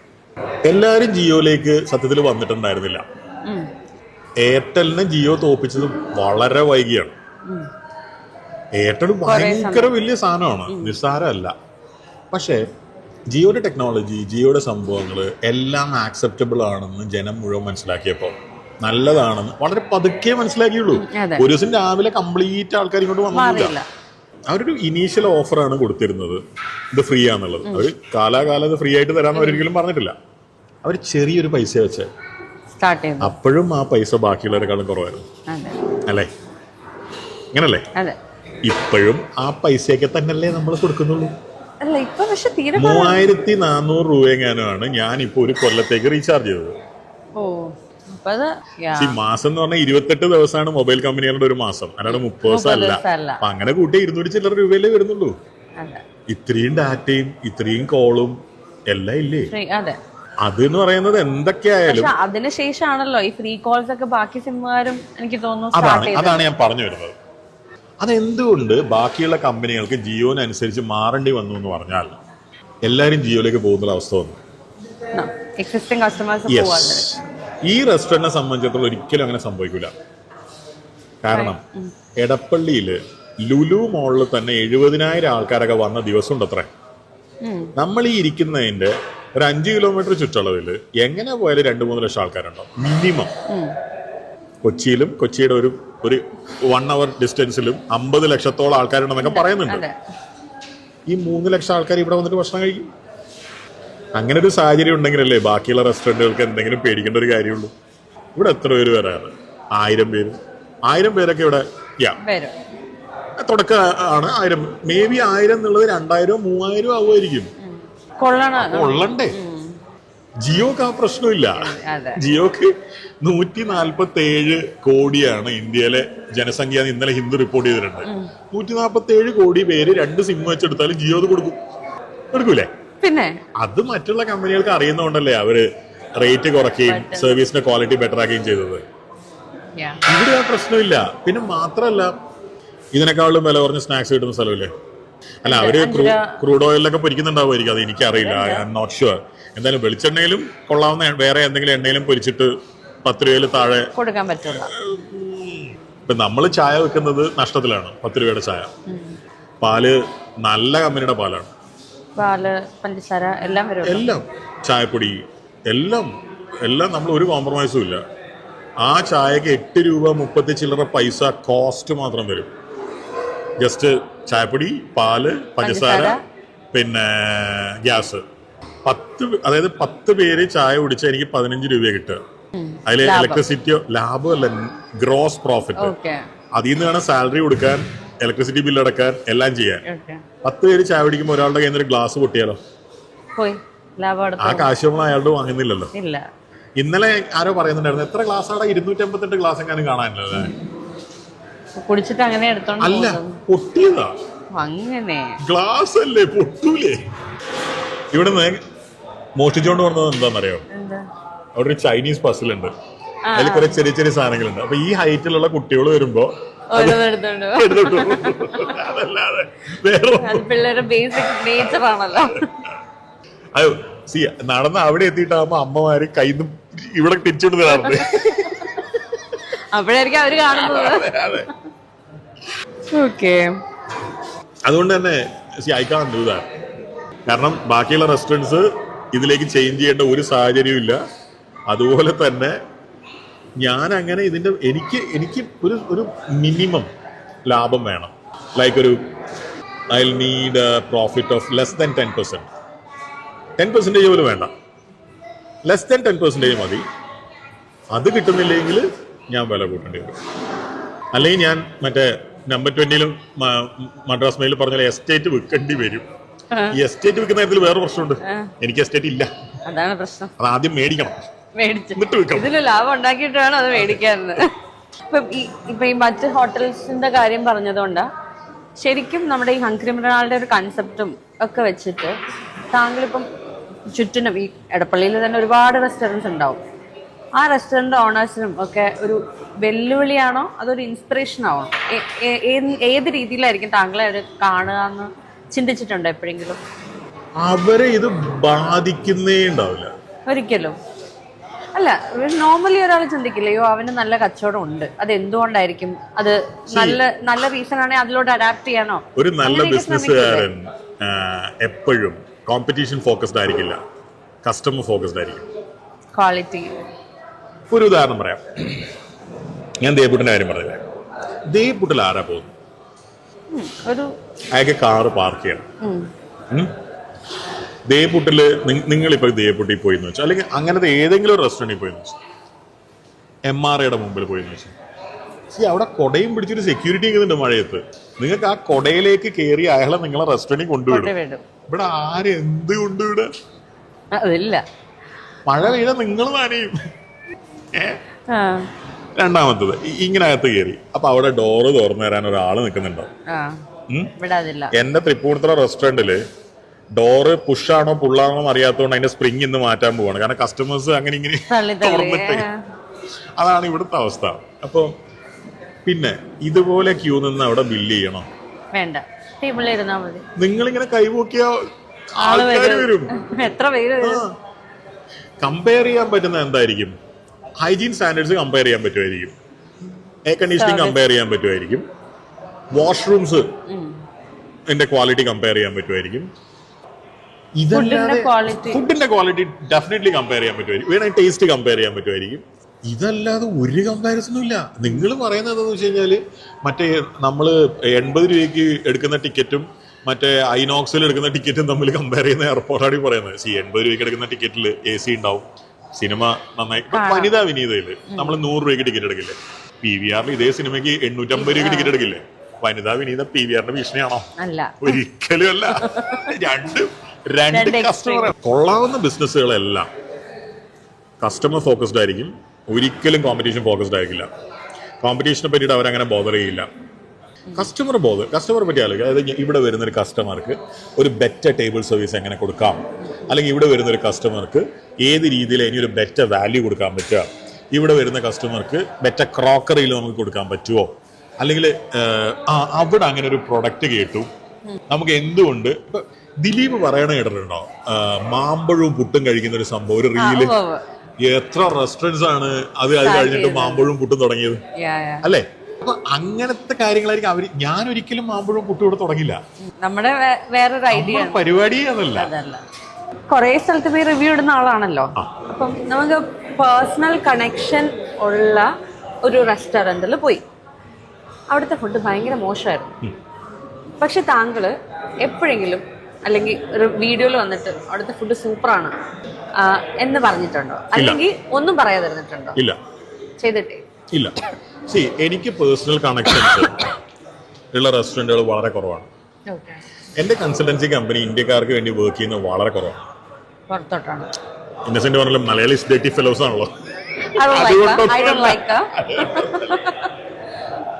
നമ്മൾ വർക്ക് ചെയ്ത് വന്ന ഒരു രീതി. ഞാൻ ന്യൂയോർക്ക് സിറ്റിയിൽ വെച്ചിട്ടാണ് ഈ കമ്പനിയെ കുറിച്ച് ആദ്യം ആലോചിക്കുന്നത്. ഈ കമ്പനിയുടെ ആദ്യത്തെ ക്ലയന്റ് റെസ്റ്റോറൻറ്റ് ഉണ്ടാക്കിയത് ദുബായ് മോളിലാണ്. അത് പിന്നെ ഭയങ്കര കഥയാണ്. അതൊക്കെ പറഞ്ഞു കഴിഞ്ഞാൽ എനിക്ക് തന്നെ എന്നെ വെടിവെച്ചോളാൻ തോന്നും. അതുകൊണ്ട് പിന്നെ ഞാൻ പക്ഷെ ആ റെസ്റ്റോറന്റിന്റെ അന്ന് ഉണ്ടാക്കിയ ആള് ഇന്നും എന്റെ വളരെ വേണ്ടപ്പെട്ട ആളാണ്. അത് വേറെ പ്രശ്നം കേട്ടോ. മറ്റേ ടെർബോ സിനിമയില് മമ്മൂട്ടി പറയണ പോലെ ജോസ് തല്ലിയിട്ടുള്ള ജോസിനെ തല്ലിയിട്ടുള്ള എല്ലാരും ജോസിന്റെ ഫ്രണ്ട്സ് എന്ന് പറയുന്ന പോലെ പണി കൊടുത്തരും. അപ്പം അങ്ങനെ ഫസ്റ്റ് സാധനം ദുബായ് മോളിലാണ് നമ്മൾ ലോഞ്ച് ചെയ്യുന്നതല്ല, പണി തുടങ്ങുന്നത്. അപ്പൊ അങ്ങനെ വർക്ക് ചെയ്ത് വന്നിട്ട് എനിക്ക് പിന്നെ ഏവിയേഷൻ ഇൻഡസ്ട്രി ഒക്കെ ഭയങ്കര ഇഷ്ടമാണ്. അപ്പൊ അങ്ങനെ ഫുഡല്ലേ, അപ്പൊ നമുക്ക് എവിടെയും ചെയ്യാമല്ലോ. എനിക്ക് പേഴ്സണൽ കണക്ഷൻസ് വളരെ കുറവാണ്. ഭക്ഷണം ഇപ്പൊ വഴിയോര കട മഹേഷിനെ ഞാൻ പരിചയപ്പെടുന്നത് ആ വീഡിയോ ചെയ്യാൻ പോയിട്ടാണ് ഞാൻ മഹേഷിനെ ആദ്യം കാണുന്നത്. പിന്നെ പരിചയമായി. എന്തുകൊണ്ടെന്ന് വെച്ചാൽ മഹേഷിന്റെ രീതികൾ ഗംഭീരമായതുകൊണ്ട് ഈ മനുഷ്യൻ കൊള്ളാലോ എന്നുള്ളത് കൊണ്ട് എനിക്ക് പേഴ്സണൽ കണക്ഷൻ ഉണ്ടായിരുന്നത് വീഡിയോ ചെയ്യുന്നതിന് മുമ്പ് ഉണ്ടായിരുന്നത് പാരഗന്റെ ഓണറായിട്ടാണ്. അതുകൊണ്ട് എനിക്കുണ്ടായ ഗുണം എന്താണെന്ന് വെച്ച് കഴിഞ്ഞാല് ഞാനായിരിക്കും ലോകത്തിൽ ആദ്യമായിട്ട് ഏതെങ്കിലും ഒരു പാരഗണിൽ കയറിയിട്ട് ഒരു വീഡിയോ ഷൂട്ട് ചെയ്തിട്ടുണ്ടാവുക. കിച്ചണകത്ത് ബിരിയാണി ഉണ്ടാകുന്ന വീഡിയോ. അത് വേറൊരാൾക്ക് അന്ന് ചെയ്യാൻ പറ്റൂല. സുമേഷ് ഏട്ടൻ എന്തെങ്കിലും അങ്ങനെ, അതായത് ഒന്നും പോയി താടെ അങ്ങനെ ഒഴിവാക്കാൻ വേണ്ടി ഏതെങ്കിലും കാണിക്കാം. പാരഗന്റെ ചില കാറ്ററിംഗിന്റെ ഉള്ളിൽ കയറിയിട്ട് ഷൂട്ട് ചെയ്യാം. അങ്ങനെ ഒരു പ്രിവിലേജ് കിട്ടി. അതൊന്നും ആരും സമ്മതിക്കൂല. കാരണം മനുഷ്യന്മാര് പ്രാന്ത് പിടിച്ച് പണിയെടുക്കുന്നതിനിടയിൽ ഒരുത്തൻ ക്യാമറയും കൊണ്ട് വരിക എന്ന് പറയുന്നത് ഭയങ്കര ബുദ്ധിമുട്ടാണ്. നിങ്ങളൊരു ജോലി ചെയ്യുന്നതിന്റെ ഇടയിൽ എന്ത് ജോലി ആയിക്കോട്ടെ, ഒരുത്തനൊരു ക്യാമറയും കൊണ്ട് വരിക എന്ന് പറഞ്ഞാൽ എന്ത് പാടാണ്. ഒരു കാര്യമില്ലാതെ അതെ ബുദ്ധിമുട്ടാണ്. പിന്നെ ഇവരുടെ ഓപ്പറേഷൻസ് എന്നൊക്കെ പറയുന്നത് 100 ബിരിയാണി 200 ബിരിയാണി ഉണ്ടാക്കുന്ന ഏർപ്പാടല്ല. ഇത് ആയിരക്കണക്കിനാണ് നമ്പേഴ്സ്. അന്ന് ആ കാറ്ററിംഗ് എന്ന് പറയുന്നത് അതിന്റെ ടോട്ടൽ ബില്ല് എനിക്ക് തോന്നുന്നത് എത്ര ലക്ഷമാണ്, അതായത് 1/2 കോടി രൂപ എങ്ങാനുമാണ്. അത്രയും വലിയ കാറ്ററിംഗിന്റെ ഇടയിൽ ഒരുത്തരൊരു ഇറങ്ങി പോണെന്ന് അറിയില്ലേ. അപ്പൊ അങ്ങനെ ഗുണങ്ങൾ. പിന്നെ പാരഗന്റെ ഫുഡ് ഞാൻ പറഞ്ഞിട്ട് വേണ്ടല്ലോ, നിങ്ങൾ അറിയാം. എനിക്ക് ഓർമ്മയുണ്ട് പാരഗന്റെ വീഡിയോയുടെ ഇടയിൽ ഒരുത്തൻ കമന്റ് ചെയ്തു, നല്ലോണം പൊക്കിക്കോ. അപ്പൊ അടിയിൽ വേറൊരുത്തൻ കമന്റ് ചെയ്തിട്ടുണ്ട്. പിന്നെ ഇയാള് പറഞ്ഞിട്ട് വേണമല്ലോ പാരഗന്റെ ഫുഡിനെ പറ്റി നാട്ടുകാർ അറിയാം. പാരഗന്റെ ഫുഡിനെ പറ്റി വീഡിയോ ഞാൻ ചെയ്താല് പബ്ലിസിറ്റി പാരഗണ്ണല്ല എനിക്കാണ്. ഞാൻ സച്ചിൻ ടെണ്ടുൽക്കർ ഇന്റർവ്യൂ ചെയ്താല് സച്ചിനെ നാട്ടുകാർ പോയി. അത് അങ്ങനെയാണെന്ന് മനസ്സിലാക്കാനുള്ള ബുദ്ധി നമുക്കുണ്ടായാൽ മതി. പിന്നെ എനിക്ക് പരിചയം ഉണ്ടായിരുന്നത് നോട്ട്ബുക്കിൽ ഞാൻ ജോലി ചെയ്തിട്ടുണ്ട്. നോട്ട്ബുക്കിന്റെ MD ഗോപിയേട്ടൻ എനിക്ക് വളരെ പണ്ട് അറിയുന്ന ആളാണ്. നോട്ട്ബുക്കിൽ ഞാനങ്ങനെ വീഡിയോസ് ചെയ്തിട്ടുണ്ടെന്ന് തോന്നുന്നില്ല, എനിക്ക് ഓർമ്മയില്ല. I don't remember. പിന്നെ notebook is like home. Work ചെയ്തിട്ടുണ്ട് ഞാൻ. പിന്നെ എനിക്ക് പരിചയമുള്ളത് ഷെഫ് പിള്ളേനെ ഞാൻ വീഡിയോ റിവ്യൂ ചെയ്യുന്നതിന് മുമ്പേ തന്നെ എനിക്ക് ഷെഫ് പിള്ളേനെ പരിചയമുണ്ട്.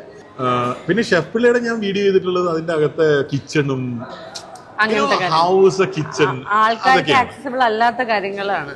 വിൽട്ടൺ സത്താർ, അതും ഞാൻ കിച്ചൺ ആണ്. അതായത് ഒരു മൾട്ടി ക്യൂസിൻ റെസ്റ്റോറന്റ് എങ്ങനെയാണ് അങ്ങനത്തെ ബന്ധങ്ങള്.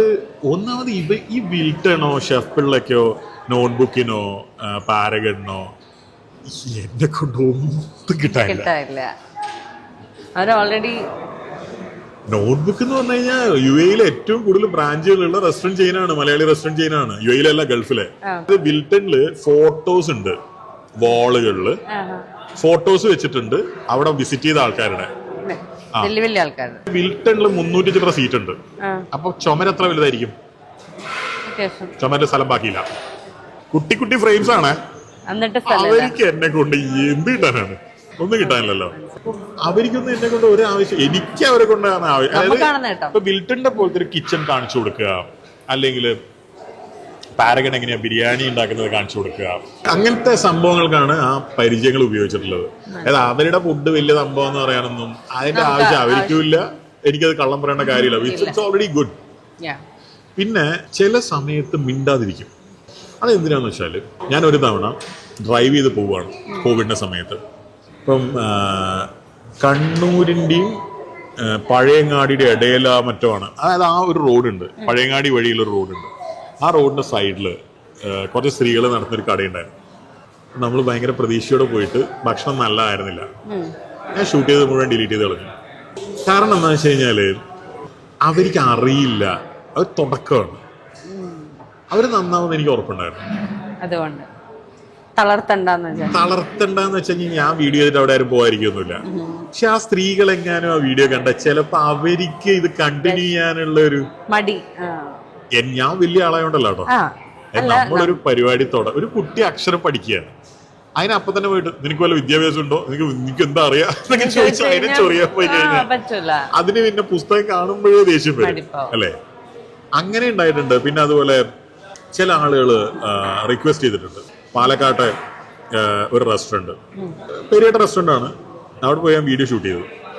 ഇത്രയും മോശം അനുഭവം ഉണ്ടായിട്ടില്ല. എൻ്റെ കൂടെ 4 പേരുണ്ടായിരുന്നു. ആ 4 പേരും അത്യാവശ്യം അവരവരുടെ ഫീൽഡിൽ അറിയപ്പെടുന്ന ആൾക്കാരാണ്. എല്ലാവർക്കും അതേ അഭിപ്രായമായിരുന്നു, ഇഷ്ടപ്പെട്ടില്ല. അതിന്റെ ഓണർ വന്നിട്ട് ഇങ്ങനെ തൊഴുതു തന്നു. ഞാൻ എന്നിട്ട് ആ വീഡിയോ എഡിറ്റ് ചെയ്തിട്ട് അയാളെ മാത്രം കാണിച്ചു കൊടുത്തു. അത് ഞാൻ ചെയ്തൊരു മോശം കാര്യമാണ്. അങ്ങനെ ഞാൻ ചെയ്യാൻ പാടില്ലായിരുന്നു. ഞാനത് പബ്ലിഷ് ചെയ്യണമായിരുന്നു. അല്ല, അതിന് അയാൾ എനിക്ക് കാശ് കാര്യം ഒന്നും ചെയ്തിട്ടില്ല കേട്ടോ, അങ്ങനത്തെ പരിപാടിയൊന്നുമില്ല. അത് ഞാൻ ചെയ്തിട്ടുണ്ട്. പിന്നെ ഒരു വീഡിയോ ഞാൻ ഡിലീറ്റ് ചെയ്തിട്ടുണ്ട്. അത് ഫുഡ് റിവ്യൂ അല്ല. അത് ഫുഡ് റിവ്യൂ അല്ല, അതൊരു വലിയ ഹോട്ടലിനെ കുറിച്ചിട്ടാണ്, ഒരു 5 സ്റ്റാർ ഹോട്ടലിനെ കുറിച്ചിട്ടാണ്. അതിന്റെ ആൾക്കാർ എന്നെ വിളിച്ചിട്ട് പറഞ്ഞു, ഈ പരിപാടി ഉണ്ടല്ലോ ചെത്തിക്കളയും. അപ്പൊ ഞാൻ പറഞ്ഞു, എന്നാ പിന്നെ നിന്നെ കൊണ്ട് പറ്റുന്ന നീ നോക്ക്, എന്നെ കൊണ്ട് പറ്റുന്ന ഞാനും. ഇതിന്റെ പ്രോബ്ലം എന്താണെന്ന് വെച്ച് കഴിഞ്ഞാൽ, ഈ പണ്ട് മുദ്രാവാക്യം വിളിച്ചത് എനിക്ക് ഓർമ്മയുണ്ട്. എന്റെ അച്ഛന്റെ അച്ഛൻ ഒരു രാഷ്ട്രീയ നേതാവായിരുന്നു. ഈ സമരം ചെയ്തിട്ട് പല കാര്യങ്ങളും നേടുക എന്നുള്ളതാണല്ലോ അന്നത്തെ കാലത്ത്. അതായത് സ്വാതന്ത്ര്യ സമര സേനാനിയായിരുന്നു. ഒരു ദിവസം എനിക്ക് ഓർമ്മയുണ്ട്, ഇങ്ങനെ എന്നെ പോലീസ് ഞങ്ങൾക്ക് പുല്ലാണേന്ന് പഠിപ്പിച്ചത്. ഞാൻ ചെറിയ ഇന്നത്തെ പോലീസ് അല്ല ഇന്നത്തെ police is very welcoming, very friendly. ഒരാളെയും കയറിയിട്ട് ഒരാവശ്യത്തിനും ഇപ്പൊ വഴിയിൽ നമ്മളെ തടഞ്ഞിട്ട് നമ്മളെ സാറേന്ന് വിളിച്ചിട്ടാണ് പേപ്പർ വരുമെന്ന് ചോദിക്കുന്നത്. അല്ല, Kerala police is really good. അന്നത്തെ പോലീസ് അങ്ങനെയല്ലല്ലോ. അന്നത്തെ മറ്റേ ട്രൗസർ ഇട്ട് നടക്കുന്ന മറ്റേ ആ ഒരു ഐറ്റം ഉണ്ടല്ലോ. ഇപ്പൊ ഒരിക്കലും പോലീസിനെ കുറിച്ചൊരു സിനിമ എടുക്കുമ്പോ, ഇപ്പൊ ഈവൻ തുടരുമ്പിൽ തന്നെ എല്ലാ പോലീസുകാരെയും മോശമായി കാണിക്കുന്നില്ല, കാണിക്കാൻ പറ്റൂല അല്ലെ. നല്ലതാണ് കൂടുതലും. പിന്നെ എല്ലാത്തിലും കുഴപ്പക്കാരുള്ളത് പോലെ പോലീസിലുണ്ടാവും, അത്രയല്ലേ ഉള്ളൂ. അപ്പോ എന്നെ ഭീഷണിപ്പെടുത്തിയാല് എനിക്ക് വലിയ പ്രശ്നമൊന്നുമില്ല, ഞാൻ നേരിടുന്നു. പിന്നെ എന്ത് സംഭവിച്ചു വെച്ച് കഴിഞ്ഞാൽ, എനിക്ക് വളരെ വേണ്ടപ്പെട്ട ഒരാളെ കൊണ്ട് അവർ പറയിപ്പിച്ചു. അയാൾ എന്നോട് പറഞ്ഞു, അത് എനിക്ക് വേണ്ടി ഒന്ന് ചെയ്യൂ. തള്ളിക്കളയാൻ പറ്റില്ല. അങ്ങനെ ആ വീഡിയോ ഞാൻ ഡിലീറ്റ് ചെയ്തിട്ടുണ്ട്, വളരെ വർഷങ്ങൾക്ക് മുമ്പാണ്. അതല്ലാതെ ഈ ഒറ്റ ഇൻസിഡന്റ് ഉണ്ടായിട്ടുള്ളൂ ഡിലീറ്റ്, അതായത് ഷൂട്ട് ചെയ്തത് കുറെ തവണ ഡിലീറ്റ് ചെയ്തിട്ടുണ്ട്. ഇങ്ങനത്തെ റീസൺ കൊണ്ടാണോ, ഒരു പേഴ്സണൽ കണക്ഷനോ? അടുത്ത റെസ്റ്റോറന്റ് ഓണർ പേഴ്സണൽ അദ്ദേഹം റെസ്റ്റോറന്റ് ഓണർ, അദ്ദേഹത്തിന്റെ എന്റെ ഫ്രണ്ടുമാണ്. എത്രയോ 10-15 കൊല്ലമായിട്ട് അറിയാം. ഞാൻ ഇതുവരെ അങ്ങയുടെ റെസ്റ്റോറന്റിൽ പോയി വീഡിയോ ചെയ്തിട്ടില്ല. അത്രേ ഉള്ളൂ. ഇത് അങ്ങനെ എന്നോട് ചോദിക്കുന്നില്ലല്ലോ, ഇത്രയൊക്കെ ഉള്ളൂ. അല്ലാതെ ഇതൊന്നും വലിയ ഇല്ല. പുറത്തായിരുന്നു. ഞാനൊന്ന് ചില ശമ്പളം കൊടുക്കണ്ടേ, പുറത്തുപോയി പണിയെടുത്താലല്ലേ ഇവിടെ ശമ്പളം കൊടുക്കാൻ പറ്റുള്ളൂ. ഇവിടെ ഇപ്പം ഷെഫിള്ള ഒരു മട്ടൺ ബേസ് കഴിഞ്ഞ ഞായറാഴ്ച പോയി ശശിയായിട്ടാണ് തുറന്നിട്ടില്ല. ഞാൻ തുറന്നു വിചാരിച്ചു പോയി. അതാ വീഡിയോസ് കണ്ടിട്ടുണ്ടാവും അല്ലേ. അതെന്താ വെച്ചാല് മോഹൻലാലിനെ എവിടെയോ ട്രാവൽ ചെയ്യാനുണ്ട്, വിയറ്റ്നാമിലോ എവിടെയോ. അപ്പൊ അദ്ദേഹം പോകുന്നതിന് മുമ്പ് അവിടെ വന്നിട്ട്, അത് അനസിന്റെ ബ്രദർ സമീർ ഹംസ, അപ്പം അങ്ങേരുടെ വളരെ വേണ്ടപ്പെട്ട ആളാണ് മോഹൻലാൽ. അപ്പം ഇപ്പം മോഹൻലാലാന്ന് വെച്ചിട്ട് അങ്ങേർക്കും വേണ്ടപ്പെട്ട സുഹൃത്തുക്കളും കാര്യങ്ങളും ഉണ്ടാവില്ലേ. അപ്പൊ അങ്ങനെ വന്നിട്ടുള്ള അത് കണ്ടപ്പോ ഹസ്ബൻഡ് പറഞ്ഞു തുറന്നിട്ടില്ല. ഞാൻ പറഞ്ഞില്ല, തുറന്നു. അല്ലെ കൃത്യമായിട്ട് ടോണിയൻ ഗേന്റെ താഴെയാണെന്നും ഇത്ര സമയം മുതൽ ഇത്ര സമയം വരെ ഉണ്ടെന്ന് പറയേണ്ട ആവശ്യമില്ലല്ലോ എന്നൊക്കെ പറഞ്ഞ് പോയി നോക്കിയപ്പോ ക്ലോസ്ഡ് ആണ്. അതിപ്പോ വീഡിയോ ചെയ്തവരെ അവർക്ക് കൺട്രോൾ ചെയ്യാൻ പറ്റില്ലല്ലോ. ഞാൻ പറഞ്ഞു വന്നതെന്ന് വെച്ച് കഴിഞ്ഞാല്, ഷൂട്ട് ചെയ്ത് ഒരുപാട് തവണ ഡിലീറ്റ് ചെയ്തിട്ടുണ്ട്. അത് ഈ പേഴ്സണൽ കമ്മിറ്റ്മെന്റ് കൊണ്ട് തന്നെയാണ്. പേഴ്സണൽ കമ്മിറ്റ്മെന്റേ അല്ല, ഒരു പരിചയമില്ലാത്തവരുടെ വീഡിയോ ഡിലീറ്റ് ചെയ്തത്. അതെന്താ റീസൺ? അത് ഇതുകൊണ്ടാണ്. തളർത്തണ്ട എന്ന് വിചാരിച്ചു.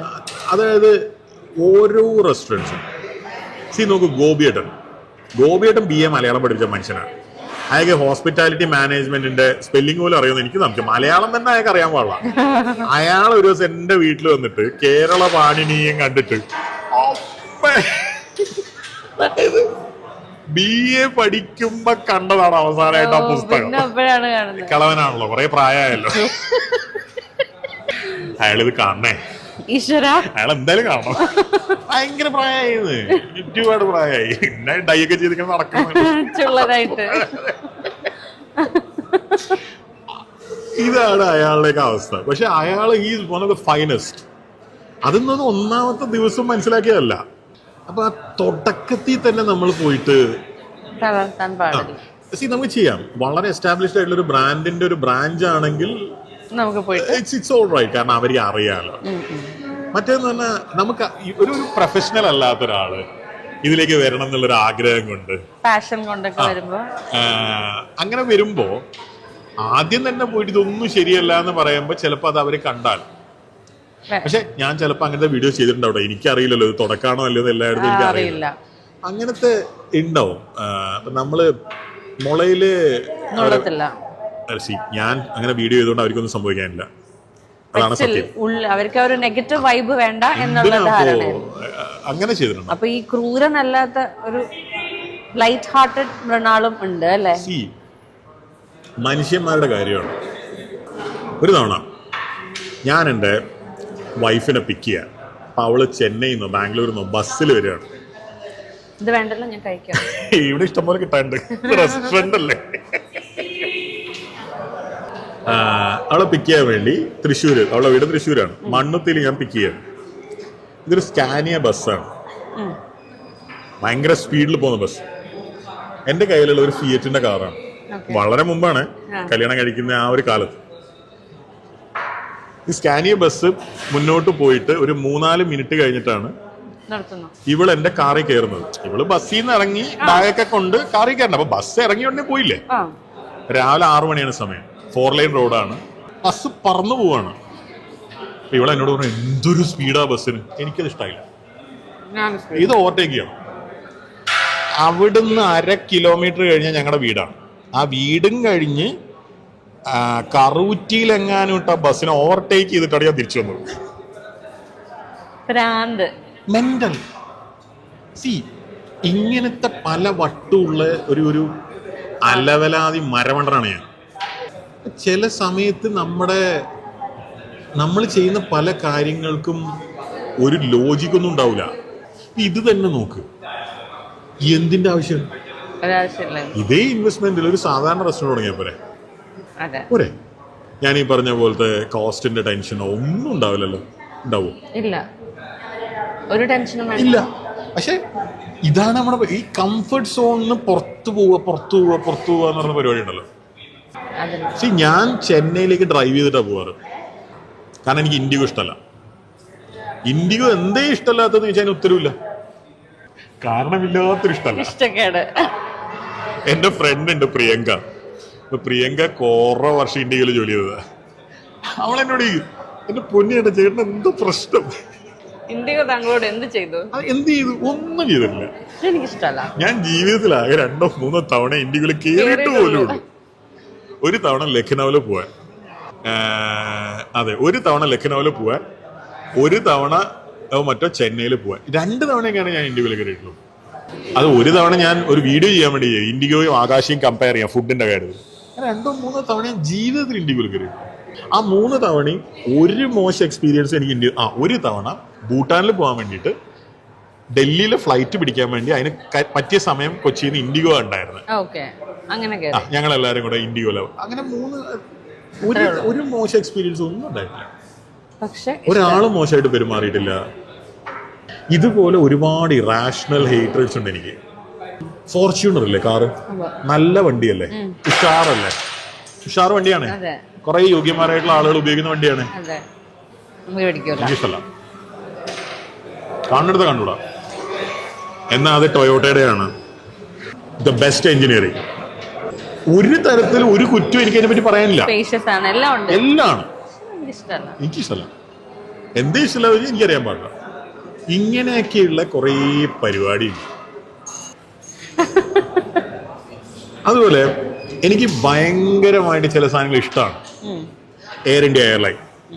ഇന്നിപ്പോൾ നമ്മൾ സംസാരിച്ചുകൊണ്ടിരിക്കുമ്പോൾ എയർ ഇന്ത്യയുടെ ഒരു എയർക്രാഫ്റ്റ് ക്രാഷ് ആയിട്ടുണ്ട്. എന്താവും അറിയില്ല. ഒരു വൈറ്റ് ബോഡി എയർക്രാഫ്റ്റ് ഇങ്ങനെ ക്രാഷ് ആവുന്നത് എത്രയോ വർഷങ്ങൾ മുമ്പ്. മലേഷ്യൻ എയർലൈൻസ് എങ്ങനെയാണ് അവസാനം പാസഞ്ചേഴ്സിന് അപകടം പറ്റിച്ചുകൊണ്ട് ക്രാഷ് ആവുന്നത്. അതിനു മുമ്പ് എന്നെ ടോക്കിയോയിലൊരു സംഭവം ഉണ്ടായിട്ടുണ്ടായിരുന്നു കഴിഞ്ഞ വർഷം മറ്റോ.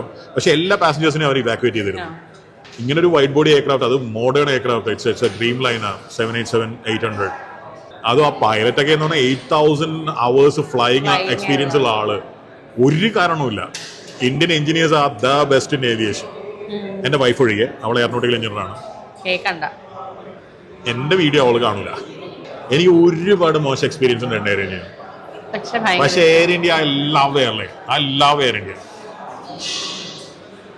Absolutely love it. എന്തുകൊണ്ടാന്ന് വെച്ചാൽ എനിക്കറിയാൻ പാടില്ല. അങ്ങനെ കുറെ സംഭവങ്ങളുണ്ട്. ചില സാധനങ്ങൾ ഒരു കാര്യമില്ലാതെ എനിക്ക് ഭയങ്കര ഇഷ്ടമാണ്. ചിലത് വെറുക്കാൻ കാരണങ്ങൾ ഉണ്ടെങ്കിലും ഇഷ്ടമാണ്. ഇതിനൊന്നും റീസൺസ് ഇല്ല. അപ്പൊ അങ്ങനെയൊക്കെയുള്ള, ഇതിപ്പം എന്റെ കാര്യം മാത്രമാണോ ബാക്കിയുള്ളവർക്ക് ഇങ്ങനെ ഉണ്ടോ എന്ന് എനിക്കറിയില്ല. അങ്ങനെയുള്ള ഒരുപാട് പ്രശ്നങ്ങളുള്ള ആളല്ലേ ഞാൻ. പിന്നെ ഇതൊരു ഭരണഘടന നോക്കിയിട്ട് ഒരു കോടതിയിൽ ജഡ്ജി പറയുന്ന പോലത്തെ ഒരു പരിപാടിയൊന്നും അല്ലല്ലോ. അങ്ങനെ ഇത് വ്യൂവേഴ്സ് അതിനെ ആരെങ്കിലും എടുത്തിട്ടുണ്ടെങ്കിൽ അത് അവര് അങ്ങനെ എടുക്കാൻ പാടില്ല എന്ന് എനിക്ക് പറയാനുള്ളൂ. ഈ റെസ്റ്റോറൻറ്റിൽ ആരൊക്കെയോ വന്ന് വീഡിയോ ചെയ്തിട്ടുണ്ടെന്ന് പറഞ്ഞു. ഞാൻ ഇന്നലെ ഒന്നും കണ്ടിട്ടില്ല. ഞാനും കൂടെയുള്ള ചിലപ്പോൾ അവരെനിക്ക് കൊളാബറേറ്റ് ചെയ്യാനൊക്കെ അയച്ചു തരുന്ന വേറെ ഒന്നും ഞാൻ കണ്ടിട്ടില്ല. എന്നെ ഉൾപ്പെടുത്തിക്കൊണ്ട് ആദ്യം ഒരു വീഡിയോ ചെയ്തത് സുജിത് ഭക്തനാണ്. ആ വീഡിയോ ഞാൻ കണ്ടിട്ടില്ല ഇതുവരെ. എബിൻ ജോസ് എന്ന് പറയുന്ന മനുഷ്യൻ എനിക്ക് ഭയങ്കര ഇഷ്ടമാണ് മനുഷ്യനെ. അങ്ങേരുടെ ഒരു വീഡിയോ, ഒരു യൂട്യൂബ് വീഡിയോയും എവിടെയെങ്കിലും അറ്റവും മൂലം ഞാൻ കണ്ടിട്ടുണ്ടാവില്ലാണ്, മുഴുവൻ കണ്ടിട്ടില്ല. അപ്പം താങ്കളുടെ വീഡിയോ അവര് കാണുന്നുണ്ടാവും? എനിക്കറിയില്ല. അറിയില്ല, കാണണമെന്നില്ല. എന്റെ വീഡിയോ കാണണം ഞാൻ ആരോടെങ്കിലും ഇന്നുവരെ പറഞ്ഞിട്ടുണ്ടാ? അങ്ങനെയല്ല, നമുക്ക് ഇൻകം ജനറേറ്റിംഗ് ആണല്ലോ ആഫ്റ്റർ ഓൾ യൂട്യൂബ്. ആൾക്കാർ കണ്ടാലല്ലേ പൈസ കിട്ടുള്ളൂ. അങ്ങനെയൊന്നും അതിനെപ്പറ്റി ചിന്തിക്കുന്നില്ല. ഇത് ശരിയാണ്. എന്റെ വീഡിയോ ഒരുപാട് പേര് കാണുന്നത് സ്വാഭാവികമായിട്ട് എനിക്ക് സന്തോഷം ഉണ്ടാകുന്ന കാര്യമാണ്. ഇതാണ് ഞാൻ പറയുന്നത്. എനിക്ക് യൂട്യൂബ് വീഡിയോസ് കാണുന്നത് ഇഷ്ടമല്ല. യൂട്യൂബില് നിങ്ങൾ എന്റെ ഹിസ്റ്ററി നോക്കിയാൽ ഞാൻ ഇന്നസെന്റിന്റെ കോമഡി ഒരു 25 ലക്ഷം തവണ കണ്ടിട്ടുണ്ട്. അതായത് യൂട്യൂബ് തുറന്നാല് കരിക്ക് എല്ലാം ഞാൻ ഒരുപാട് തവണ കണ്ടിട്ടുണ്ട്. അലംബൻസ് ഇല്ലേ, മറ്റേ പഴയ ഡയറക്ടർ താഹയുടെ മോനുണ്ട്, അലംബൻസ് എനിക്ക് ഭയങ്കര ഇഷ്ടമാണ്. വേറെ മറ്റേ ഇപ്പൊ ഒരു മറ്റേ റീൽസ് ചെയ്യുന്ന കുറെ, അത് പിന്നെ നമ്മൾ ഇൻസ്റ്റാഗ്രാമിലാണല്ലോ കാണുന്നത്. ഇപ്പോ ചൂരല്, ഹാഷിർ. പിള്ളേരാണോ? ചൂരൽ 2 പിള്ളേരാണ്. ചൂരല് 2 പേര്. അതെ, കുഡോസ്. അതെനിക്ക് ഭയങ്കര ഇഷ്ടമാണ്. പിന്നെ ഹാഷിറിന്റെ വീഡിയോസ് എനിക്ക് ഭയങ്കര ഇഷ്ടമാണ്. ശ്രീകാന്ത് വെട്ടിയാരും. ഇതൊക്കെ റീൽസ്. എന്റെ അമ്മ ഒരു രക്ഷയില്ല. അപ്പൊ ഇതൊക്കെ റീൽസ് ആയിട്ടല്ലേ കാണുന്നത്. യൂട്യൂബിൽ ഞാൻ കരിക്ക് മാത്രമായിരിക്കും. ചരിത്ര എന്നിലൂടെ സഫാരിയിലെ ഡെന്നിസ് ജോസഫ് ഒക്കെ. ഡെന്നിസ് ജോസഫിനെ ഞാൻ മുഴുവൻ കണ്ടിട്ടുണ്ട്. സിദ്ദിഖയുടെ മുഴുവൻ കണ്ടിട്ടുണ്ട്. പിന്നെ ഡെന്നിസ് ജോസഫിനെ ഞാൻ ഒരുപാട് തവണ കണ്ടിട്ടുണ്ട്. സിദ്ദിഖയുടെ ഒരുപാട് തവണ കണ്ടിട്ടുണ്ട്. സിദ്ദിഖ അതൊക്കെ ഷൂട്ട് ചെയ്യുന്ന സമയത്തൊക്കെ ആദ്യം കുറച്ച് ചെയ്യാനാണ് പ്ലാൻ ചെയ്തത്. ഞാൻ ഒരുപാട് പറഞ്ഞിട്ടുണ്ട് സിദ്ദിഖ കുറേ എപ്പിസോഡ്സ് ചെയ്യണം, എന്തൊക്കെ പറയാനുണ്ട്. അപ്പൊ ഞാൻ പറഞ്ഞത് കൊണ്ടായിരിക്കില്ല അങ്ങനെ കുറെ ചെയ്തിട്ടുണ്ടാവുക. പക്ഷെ അതിൽ സിദ്ദിഖ പറയുന്ന കുറെ കഥകളുണ്ട്. പിന്നെ മാമുക്കോയുടെ ഇവര് 3 പേരും സിനിമക്കാരാണ്. പക്ഷെ ഇവര് 3 പേരും വെറും സിനിമക്കാർ മാത്രമായിരുന്നില്ല. ഇവര് 3 പേരും ഒരിക്കലും ഗ്ലാമറിന്റെ പുറകെയോ ഒന്നും പോയ ആൾക്കാരല്ല. Real men. അതുപോലെ ചിരിമ എന്ന് പറഞ്ഞൊരു പ്രോഗ്രാം ഉണ്ടായിരുന്നു മനോരമയുടെ. അതില് വന്ന് നിന്ന് കൽപ്പന അല്ലെങ്കിൽ ഉർവശി, ഉർവശിയില്ല കൽപ്പന മഞ്ജു പിള്ള ഒക്കെ വന്ന് നിന്ന് പറയുന്ന കുറെ കഥകളുണ്ട്. എനിക്ക് മഞ്ജു പിള്ളയൊക്കെ ഭയങ്കര ഇഷ്ടമാണ്. മലയാളത്തില് എനിക്ക് ഏറ്റവും ഇഷ്ടമുള്ള ആക്ടേഴ്സിനെ ചോദിച്ചു കഴിഞ്ഞാൽ ഞാൻ പറയാം സുകുമാരി, KPC ലളിത, കൽപ്പന, ഉർവശി, മഞ്ജു പിള്ള, ഇന്നസെന്റ്, മാമുക്കോയ, ഒടുവിൽ ഉണ്ണികൃഷ്ണൻ, കുതിരവട്ടം പപ്പു. അങ്ങനെ കുറച്ച് ആൾക്കാർ അതെ, എനിക്ക് ഭയങ്കര അവരുടെ ഒരു അടുപ്പം പിന്നെ നെടുമുടിയുടെ ഒക്കെ ചില പാട്ടുകളുണ്ട്, സ്വരങ്ങൾ വരുന്ന സാധനല്ലേ. കാവാലത്തിന്റെ ഒക്കെ പാട്ടുകൾ വെച്ചിട്ട് മറ്റേ തൃശ്ശൂർ പൂരത്തിന്റെ കാന്താഞ്ഞ അത്. പിന്നെ യൂട്യൂബിൽ ഞാൻ കാണുന്നത് പണ്ടത്തെ കുറെ സ്റ്റേജ് പ്രോഗ്രാംസ് ഉണ്ട്. ഓലയാൽ മേഞ്ഞൊരു അതൊക്കെ പഴയ പരിപാടികള്. അതൊക്കെയാണ് ഞാൻ യൂട്യൂബിൽ. ഞാൻ യൂട്യൂബിൽ ഒരു വീഡിയോ എത്ര തവണ കണ്ടിട്ടുണ്ടാവും, ഒരേ വീഡിയോ തന്നെ വീണ്ടും വീണ്ടും കണ്ടോണ്ടിരിക്കും. ഈ റിവ്യൂസോ സംഭവങ്ങളോ ഒന്നും ബാധിക്കുന്നില്ല. കച്ചവടം ചിലപ്പോൾ കൂടുമായിരിക്കും, പക്ഷെ എങ്ങനെ കുറയുന്നേ? അല്ല, ഇപ്പൊ ചിലരുണ്ടല്ലോ റിവ്യൂസ്, ഇപ്പം മോശം റിവ്യൂ കേട്ട് കഴിഞ്ഞാൽ അങ്ങോട്ട് പോകാത്തവരുണ്ട്. ഈ പറഞ്ഞോല്ലേ ഫോണിൽ മാത്രം ജീവിക്കുന്ന ഞാനൊരു കാര്യം ആൾക്കാരുണ്ട്, മാത്രം നോക്കി സിമ്പിൾ പോകുന്നവരുണ്ടാവില്ലേ. കാര്യം, എൻ്റെ ഒരു വീഡിയോ ഏറ്റവും കൂടുതൽ കണ്ടിട്ടുണ്ടാവുക 10 മില്യണോ മറ്റോ ആയിരിക്കും, 1 കോടി ആൾക്കാർ. അതെന്തോ ഒരു മയണൈസ് ഉണ്ടാക്കുന്ന വീഡിയോ മറ്റോ. 3 പ്ലാറ്റ്ഫോമിലും കൂടി വേണേ നിങ്ങൾ കൂട്ടി ഒരു 1.5 കോടി ആൾക്കാർ കണ്ടു. എത്ര മലയാളികളുണ്ട്? 3.5. അതിന്റെ 2.5 ഇരട്ടി മലയാളികളെങ്കിലും ഇല്ലേ? ഈ 1.5 കോടി ആൾക്കാർ കണ്ടു എന്നുള്ളത് തന്നെ പലരും 2-3 തവണ കണ്ടിട്ടുണ്ടാവില്ലേ? അപ്പൊ 1 കോടി താഴെ കണ്ടിട്ടുണ്ടാവുള്ളൂ. എന്നിട്ട് ആ മയണൈസ് ഉണ്ടാക്കുന്ന വീഡിയോ കണ്ടിട്ട് ഈ 1 കോടി ആൾക്കാർ മയണൈസ് ഉണ്ടാക്കിയ എന്താ ഉണ്ടാക്കാത്ത? മിക്സി, ഓയില്, മുട്ട ഇതെല്ലാ വീട്ടിലും ഉണ്ട്. എന്നിട്ട് എന്താ ഉണ്ടാക്കാതെ? എന്താ? ശ്രീനിവാസൻ ഇത് പറഞ്ഞിട്ടുണ്ട്. ഗാന്ധി സിനിമ കണ്ടിട്ട് നന്നായവരുമില്ല, ഒരു കൊലപാതക സിനിമ കണ്ടിട്ട് കൊലപാതകളായവരുമില്ല. ദൃശ്യം മോഡൽ കൊലപാതകം ഉണ്ടാവുന്നത് ദൃശ്യത്തിൽ നിന്ന് ഇൻസ്പയർഡ് ആയിട്ടല്ല, അവർക്ക് കൊല ചെയ്യണം, അതിൽ നിന്ന് രക്ഷപ്പെടാൻ ഈ മണ്ടന്മാര് ഈ മോഡൽ യൂസ് ചെയ്യുന്നേ ഉള്ളൂ.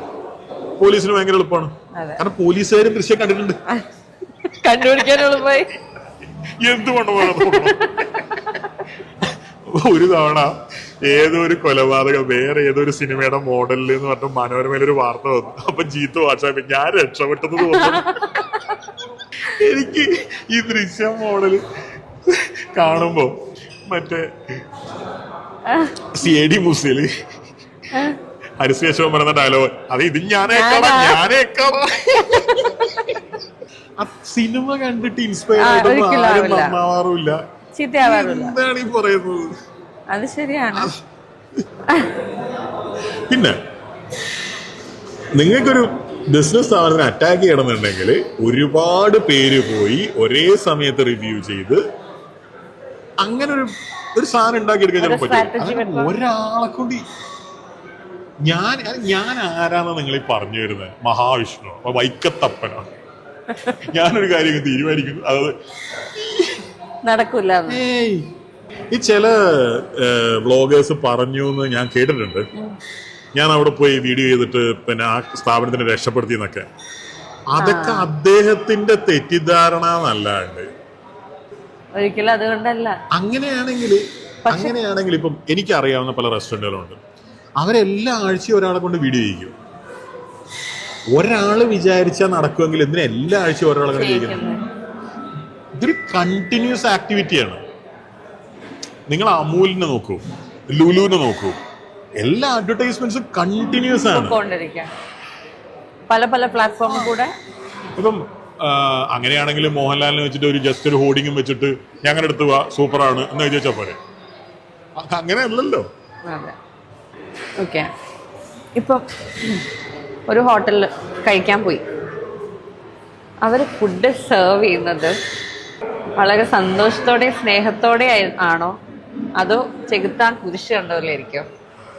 പേടി ഉണ്ടാവുമല്ലോ, ഡെഫിനറ്റ്ലി ഒരു പേടി ഉണ്ടാവുമല്ലോ ചിലർക്ക്. എന്റെ പൊന്നി അങ്ങായി, ഇവിടെ പറമ്പൻ ടീ ഷോപ്പ് എന്ന് പറഞ്ഞൊരു ചായക്കടയുണ്ട്. ആ ചായക്കട ഏതോ ഒരാൾ പറഞ്ഞിട്ട് പണ്ട് ഞാനൊരു വീഡിയോ ചെയ്തു. ആ വീഡിയോ ചെയ്തതിന് ശേഷം ആ വീഡിയോ ലക്ഷക്കണക്കിന് ആൾക്കാർ കണ്ടിട്ടുണ്ട്. ആ വീഡിയോ ചെയ്തതിന് ശേഷം ഞാൻ 2 തവണ അവിടെ പോയി. എന്നിട്ട് ഈ കഴിഞ്ഞ ആഴ്ച ഞാൻ അവിടെ പോയി. ആ മനുഷ്യനെ എന്നെ അറിയാനേ പാടില്ല. ഒരു ഭാവം എത്തിയ, അതായത് ഞാൻ അയാളുടെ വീഡിയോ ചെയ്തിട്ടുണ്ടെന്നേ, അതുപോലും പുള്ളി ശ്രദ്ധിക്കണം. അയാൾക്ക് അവിടെ പുട്ടുണ്ടാക്കാൻ തന്നെ നേരം തികയുന്നില്ല. എന്താണ് ഈ പറയുന്നത്?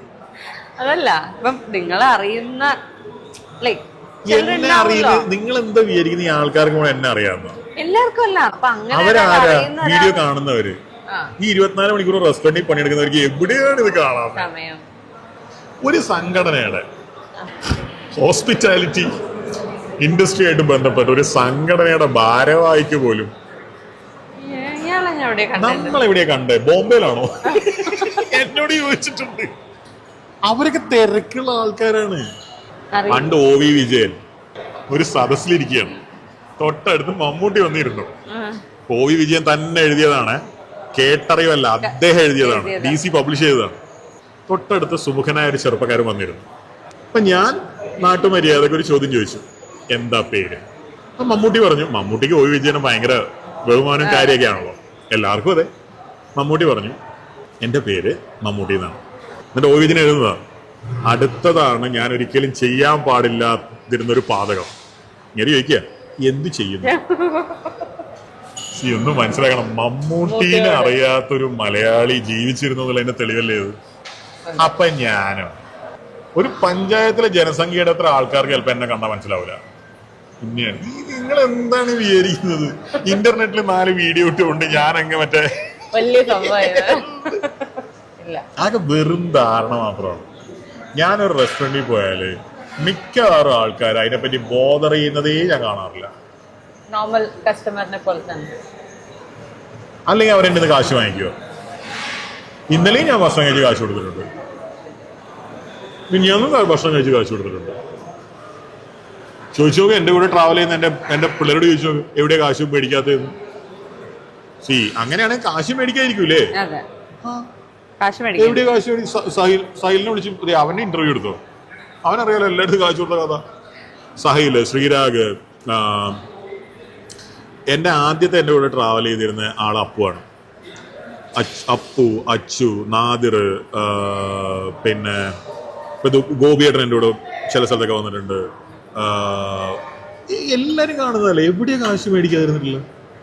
പിന്നെ ഫ്രണ്ട്സിന്റെ റെസ്റ്റോറന്റിൽ നിന്ന് കാശ് വാങ്ങിക്കൂല, അത് വീഡിയോ ഒന്നും ചെയ്യുന്നില്ല. അതിപ്പോ എന്റെ ഈ റെസ്റ്റോറന്റിൽ ഗോപിയേട്ടൻ വന്ന് ഭക്ഷണം കഴിച്ചാൽ ഞാൻ പൈസ വാങ്ങിക്കില്ല, ഇല്ലല്ലോ. അതുകൊണ്ട് തന്നെ പലരും എന്നോട് പറയാതെ വരാറുണ്ട്. അതിപ്പോ നമ്മള് വീട്ടിലുള്ള പോലത്തെ ഒരു സംഭവം അങ്ങനെ വിചാരിക്കുന്നതല്ലാതെ ഈ ഇപ്പൊ 1100 ചില്ലറ വീഡിയോ ചെയ്തതില് 1% സ്ഥലത്തൊക്കെ എന്നെ തിരിച്ചറിയാൻ ഞാൻ മനസ്സിലാക്കിയോ ഒരു സാധാരണ കസ്റ്റമർക്ക് കിട്ടുന്നതിൽ നിന്ന് എന്തെങ്കിലും ഒരു വ്യത്യാസം എനിക്ക് ഉണ്ടാവുകയോ ചെയ്തിട്ടുണ്ടാവുള്ളൂ. ഇന്നലെ ഞാൻ ഒരു ഹോട്ടലിൽ താമസിക്കായിരുന്നു, വലിയൊരു ഹോട്ടൽ, വലിയൊരു സിറ്റിയിൽ. അവിടെയുള്ള സകല പിള്ളേർക്കും എന്നെ അറിയാം, കാരണം അവരെല്ലാവരും ഹോസ്പിറ്റാലിറ്റി ഇൻഡസ്ട്രിയിലുള്ളവരാണ്. അവരൊക്കെ കോവിഡ് കാലത്ത് എന്റെ വീഡിയോ കാണാൻ പ്രായത്തിൽ ഉണ്ടായിരുന്ന ആൾക്കാരാണ്, ചെറിയ പിള്ളേരാണ്. എനിക്ക് കിട്ടിയത് അവിടുത്തെ ഏറ്റവും ചെറിയ റൂമാണ്. എന്നിട്ടും അപ്പൊ പിന്നെ ബാക്കിയുള്ളടത്തെ കാര്യം പറയാൻ ഒരു രൂപ ഡിസ്കൗണ്ട് തന്നിട്ടില്ല, ഒന്നും ചെയ്തു തന്നിട്ടില്ല. എന്റെ റൂമിലേക്ക് ഒരു കഷ്ണം ആപ്പിള് പോലും കൊടുത്തയച്ചിട്ടില്ല. ഇങ്ങനെ ഇതാണ് സത്യം. ആളുകളൊക്കെ വിചാരിക്കുന്നത് എല്ലായിടത്തും ഫ്രീ ഫുഡ് എന്തിന് ആവോ, അതൊക്കെയല്ലേ അവർക്കൊരു എന്റർടൈൻമെന്റ്. ഞാനെന്താ ഗണപതിയോ മറ്റേ നൈവേദ്യം വരുമ്പോഴേ ഗണപതിക്ക് ഇരിക്കട്ടെ എന്ന് പറഞ്ഞ് തരുന്നൊക്കെ ആയിരിക്കും അവരുടെ വെറും തെറ്റിദ്ധാരണ. പിന്നെ ഒരുപാട് സ്ഥലങ്ങളിൽ വളരെ പ്രതീക്ഷിക്കാത്ത പല ഹെൽപ്പും എന്റെ വീഡിയോ കൊണ്ട് ഉണ്ടായിട്ടുണ്ട്. എക്സാമ്പിൾ എന്താണെന്ന് വെച്ച് കഴിഞ്ഞാൽ, ഒരു തവണ ഞാൻ പാസ്പോർട്ട് റിന്യൂ ക്യൂ നിൽക്കായിരുന്നു. അവിടെ എല്ലാവർക്കും എന്നെ അറിയായിരുന്നു. എന്ന് വെച്ചാൽ ക്യൂ നിർത്താതിരുന്നിട്ടൊന്നുമില്ല. പണ്ട് കാവ്യമാധവനെ ക്യൂ ഇറക്കി വിട്ടത് അങ്ങനെ ഇറക്കി വിട്ടിട്ടുമില്ല, നിർത്താതിരുന്നിട്ടുമില്ല. പക്ഷെ എനിക്ക് അവിടെ എന്റെ 1-2 ഡോക്യുമെന്റ്സ് ഒക്കെ എനിക്ക് കുറച്ച് കൺഫ്യൂഷൻ ഉണ്ടായിരുന്നൊക്കെ അവര് പെട്ടെന്ന് ഇതിങ്ങനെയാണ് അതിങ്ങനെയാണ് എന്നൊക്കെ പറഞ്ഞു. അതുപോലെ എമിഗ്രേഷനില് ഒരു തവണ ഒരാള് മൃണാളെ എന്ന് പറഞ്ഞ എനിക്ക് ഓർമ്മയുണ്ട്. എന്ന് വെച്ചാൽ അയാളെ എനിക്ക് നമുക്ക് അങ്ങനെ കാണുമ്പോ ഒരു തവണ ഞാൻ റോഡ് സൈഡിൽ നിൽക്കുമ്പോ, ഏത് സ്ഥലം പറയുന്നില്ല, ഞാനും നാദറും കൂടെ റോഡ് സൈഡിൽ നിൽക്കുകയാണ്. നാദർ അന്ന് എന്റെ കൂടെ ജോലി ചെയ്യുന്ന ആളാണ്. നാദർ ഇപ്പൊ അബുദാബിയിലാണ്. അല്ല അവൻ മാറി അവതായിരുന്നു. അവനെ ഫിജേറി എവിടെ പോയി, റാസലേമ വന്നു. ഒരു പോലീസ് ജീപ്പ് വന്നിങ്ങനെ നിന്നു, പുറകിൽ രണ്ടാമത്തെ പോലീസ് ജീപ്പ്. രാത്രി ഒരു 10-10:15 സമയം. ഞങ്ങള് വലിയ തിരക്കൊന്നും ഇല്ലാത്ത റോഡിന്റെ സൈഡിൽ നിൽക്കുകയാണ്. മൂത്രമൊഴിക്കാനോ മറ്റോ നിന്നാന്ന എന്റെ ഓർമ്മ. CI ചാടി ഇറങ്ങി. നീ എന്താ ചെയ്ത് എന്ന് ഞാൻ നാദനോട് ചോദിച്ചു. അപ്പൊ നാദര് സാധനം ചെയ്താ CI വന്നിട്ട് ക്ഷയിക്കാൻ വന്നിട്ട് പറഞ്ഞു ഞാൻ വീഡിയോസ് ഒക്കെ കാണാറുണ്ട്, എനിക്ക് ഭയങ്കര ഇഷ്ടമാണ്. സത്യം പറഞ്ഞ ഭയങ്കര പേടിയാണ്. അതായത് ഞാൻ തെറ്റൊന്നും ചെയ്തിട്ടില്ല, പക്ഷെ ഭയങ്കര പേടിയാണ്. Even IPS officers, IAS officers ഒക്കെ അങ്ങനെയൊക്കെ. പക്ഷെ എന്ന് വെച്ചാൽ അവര് സൗജന്യമൊന്നും ചെയ്തിട്ടില്ല കേട്ടോ. പലരും പരിചയപ്പെടുമ്പോ തന്നെ ആദ്യം പറയുന്നതാണ്, എന്ന് വെച്ച് ഒരു കേസിന്റെ കാര്യത്തിന് എന്നെ വിളിക്കരുത്. ഈ പരിചയം അന്നേരം കാണൂല. പക്ഷെ നമ്മളിങ്ങനെ ഒരാള് നമുക്ക് അറിയാന്ന് പറയുമ്പോ ഒരു സന്തോഷം. ഇപ്പൊ ബാബുരാജില്ലേ ആക്ടർ, ഞാൻ ഇന്നുവരെ കണ്ടിട്ടില്ല, എനിക്ക് ഇന്നുവരെ ഒരു മെസ്സേജ് അയച്ചിട്ടില്ല. പക്ഷെ അദ്ദേഹം എന്നെ ഇൻസ്റ്റാഗ്രാമിൽ ഫോളോ ചെയ്യുന്നു. എനിക്ക് ഭയങ്കര ഇഷ്ടമാണ്. ബിനു പപ്പു എന്നെ പരിചയപ്പെടുന്നതിന് മുമ്പ് തന്നെ അദ്ദേഹം ഇൻസ്റ്റാഗ്രാമിൽ ഫോളോ ചെയ്യുന്നുണ്ടായിരുന്നു. അങ്ങനെ കുറെ ആൾക്കാര്, സിബി, കുതിരവട്ടം പപ്പുവിന്റെ മോൻ എന്നൊക്കെ പറഞ്ഞാല് അതെ. മാത്രല്ല ബിനു പപ്പു എന്ന് പറഞ്ഞാൽ മായാനദി മുതൽ ഒരുപാട് സിനിമകൾ വർക്ക് ചെയ്തിട്ടുള്ള ഭയങ്കര ബ്രില്യന്റ് ആയിട്ടുള്ള അങ്ങനെ എത്രയോ പേര് നമ്മൾ കണ്ടിട്ട് ഞെട്ടാറുണ്ട്. 14 മിഷലിൻ സ്റ്റാർ ഉള്ള ഒരു ഷെഫ്. ഒരു മിഷലിൻ സ്റ്റാർ കിട്ടാന്ന് പറഞ്ഞാൽ ലോകത്തിലെ ഷെഫുമാര് മരിക്കും. ഇത് 14 എണ്ണുള്ളൊരു ഷെഫ്, ഒരു യൂറോപ്യൻ ഷെഫ് എന്നെ ഫോളോ ചെയ്യുന്നുണ്ട്. എനിക്കിപ്പോഴും അറിയില്ല അയാൾക്ക് ഞെക്കി തെറ്റിയതാണോ എന്നൊരു സംശയം ഇല്ലാതില്ല. അതുൽ കൊച്ചാർ ആയിരിക്കും ഏറ്റവും അക്കംപ്ലിഷ്ഡ് ആയിട്ടുള്ള ഒരു ഇന്ത്യൻ ഷെഫിൽ ഒരാൾ. എന്നെ ഫോളോ ചെയ്യുന്നുണ്ട്. കഴിഞ്ഞ തവണ പൂനെയിൽ വന്നപ്പോ എന്നോട് ചോദിച്ചു വരുന്നോന്ന്. എന്തിനാന്ന് ചോദിച്ചാൽ എനിക്കറിയാൻ പാടില്ല, ഐ ഡോണ്ട് നോ. ഇങ്ങനെയുള്ള അത്ഭുതങ്ങൾ നടക്കുന്നുണ്ട്. അല്ല, റെക്കഗ്നിഷൻ കിട്ടാന്ന് പറയുന്നത് വലിയൊരു സംഭവമാണ്. പക്ഷെ അതല്ലാതെ വേറെ ഒന്നും ഫേവേഴ്സ് ഒന്നും കിട്ടുന്നില്ല, ചോദിക്കുന്നില്ല. പിന്നെ ഇമിഗ്രേഷനിലുള്ള ആള് ഞാൻ ഒരു കള്ളത്തരം ചെയ്തിട്ട് എന്താ നീ പൊക്കോന്ന് കുറെ പറയും. നടന്നത് തന്നെ. ഇത് കേരളമാണ്. ഇവിടുത്തെ എൻഫോഴ്സ്മെന്റ് ഏജൻസീസ് എന്ന് പറയുന്നത് അത് നമുക്ക് ഈ തമാശ കളിക്കാനുള്ള സാധനമൊന്നുമല്ല. അറിയുന്ന പോലീസുകാരെ 2 തല്ല് കൂടുതലുണ്ട്, ഒരു സംശയ കാര്യത്തില് വേണ്ട. പിന്നെ എന്താന്ന് വെച്ച് കഴിഞ്ഞാൽ നമ്മള് ഭയങ്കര കാര്യത്തിൽ കാണുന്ന ആൾക്കാര് നമ്മളോട് അങ്ങനെ സന്തോഷം അത്രേ ഉള്ളൂ. ചിലപ്പം ഞാൻ പറഞ്ഞ ശരിയാവില്ല, ഭയങ്കര സുന്ദരികളായിട്ടുള്ള പെൺകുട്ടികളൊക്കെ ഇല്ലേ ഈ കൂടുതൽ സെൽഫി ഒക്കെ എടുക്കുമ്പോ മനുഷ്യനല്ലേ ഉള്ളേ. ഭാര്യ കേക്കണ്ട. അല്ല അവക്കറിയാലോ. എന്റെ വൈഫ് എന്നെക്കാളും എത്രയോ കാലം മുമ്പേ അവള് ഭയങ്കര പോപ്പുലർ ആണ്. അവള് 2 ഏഷ്യാനെറ്റ് ഫിലിം അവാർഡ്സ് ആങ്കർ ചെയ്തിട്ടുണ്ട്. ഞാൻ വീഡിയോ ചെയ്യുന്നതിന് മുമ്പ് ദുബായിലൊക്കെ വെച്ചിട്ട് എത്രയോ പേര് അവളുടെ കൂടെ ഒന്ന് സെൽഫി എടുക്കുന്നത് ഞാൻ ഫോട്ടോ എടുത്ത് കൊടുത്തിട്ടുണ്ട്. ഇതൊന്നും വിഷയമല്ല. അവളിപ്പം ചെയ്യുന്ന പ്രൊജക്ട് എന്ന് പറയുന്നത് ദ ബിഗസ്റ്റ് ആണ്. നമ്മളൊക്കെ നിസാരം, നമ്മള് മറ്റേ താഴെയുള്ള ഉറുമ്പ്. അതായത് നമ്മുടെയൊക്കെ കാര്യങ്ങൾ പറഞ്ഞു കഴിഞ്ഞാ ഓക്കെ ശരി. അവളെയൊക്കെ വിളിക്കുന്ന ആൾക്കാരെന്നൊക്കെ പറഞ്ഞു കഴിഞ്ഞാൽ എനിക്ക് അവള് നന്നായി ജോലി ചെയ്ത് അവള് കാശുണ്ടാക്കി ഒരു പണി എടുക്കാതെ ജീവിക്കണം എന്നുള്ളതാണ് എന്റെ ഒരു ആഗ്രഹം, ജീവിത അഭിലാഷം. എന്തെങ്കിലും നടക്കുമായിരിക്കും. ഇപ്പൊ തന്നെ നടക്കുന്നതിന് പ്രശ്നമൊന്നുമില്ല, സമ്മതിക്കാത്തത് മാത്രമല്ല അവള് ഈ കിട്ടുന്ന കാശൊക്കെ എവിടെയോ കുഴിച്ചിടുന്നുണ്ടോ എന്ന് എനിക്കൊരു സംശയമുണ്ട്. അത് തപ്പി പിടിച്ചിട്ട് നമുക്ക് പയ്യെ പണിയെടുക്കാൻ. നോട്ട് നിരോധനം വന്നപ്പോ ഇന്ത്യയിൽ ഒറ്റ തരം കള്ളപ്പണം മാത്രമേ പുറത്തു വന്നിട്ടുള്ളൂ. ഭാര്യമാര് ഭർത്താക്കന്മാര് കാണാതെ പൂഴ്ത്തി വെച്ച പൈസ അല്ലേ? തീർച്ചയായിട്ടും അത് സത്യമാണ്. വേറെ കള്ളപ്പണക്കാരനെ അറസ്റ്റ് ചെയ്തിട്ട് നിങ്ങൾ കേട്ടിട്ടുണ്ടോ? ഇത് അറസ്റ്റ് ചെയ്തിട്ടില്ല. ആരറസ്റ്റ് ചെയ്യും? നമ്മള് പറയും ഭർത്താക്കന്മാര് ഭയങ്കര സംഭവമാണ് മാങ്ങാത്തൊലിയാണ്. പക്ഷെ ആക്ച്വലി വീടുകളിൽ കാര്യങ്ങൾ തീരുമാനിക്കുന്നത് പെണ്ണുങ്ങളാണെന്നുള്ളതാണ് അതിന്റെ ഒരു സത്യം. ഞാൻ നിഷേധിക്കുന്നില്ല. അതെ, ഭർത്താക്കന്മാര് ഫുൾ ടെററൊക്കെ കളിച്ച് ഷോ കാണിച്ച് നടക്കുന്നല്ലാതെ പിള്ളേരെ പേടിപ്പിക്കാൻ അതെ വലിയ കാര്യമൊന്നുമില്ല.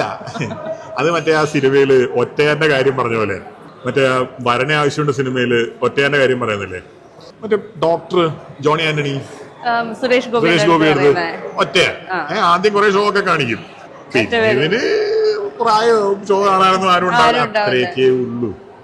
എന്റെ അച്ഛനൊക്കെ എന്നോട് പെരുമാറിയതും എന്റെ പെങ്ങടെ മോളോട് പെരുമാറുന്നതും തമ്മിലുള്ള വ്യത്യാസം കണ്ടാണല്ലോ. ഈ മനുഷ്യനായിരുന്നു പണ്ട് നമ്മളെ വെടിപ്പിച്ചിരുന്നത്. അത് സത്യമാണ്. പിന്നെ നമ്മളെ പേടിപ്പിച്ചിട്ടൊന്നുമില്ല സത്യം പറഞ്ഞത്, നമുക്ക് ആവശ്യമില്ലാത്തൊരു പേടിയായിരുന്നു. ഡെയിലി വന്നിട്ട് നമ്മളോ എന്ന് ചോദിച്ചിട്ടൊന്നുമില്ല, പക്ഷെ നമുക്ക് പേടിയാണ്. അത് നമ്മുടെ ബഹുമാനവും എല്ലാം കൂടെ ആയിരിക്കാം. അത് ശരിയാണ്, അങ്ങനെ ആലോചിക്കുമ്പോൾ കറക്റ്റാണ്. പക്ഷെ ഇപ്പോഴത്തെ പിള്ളേർക്ക് ആവുന്നില്ലല്ലോ. എടാ വാടാ പോടാ ബന്ധവേ, നോട്ട് ഇൻട്രസ്റ്റഡ്.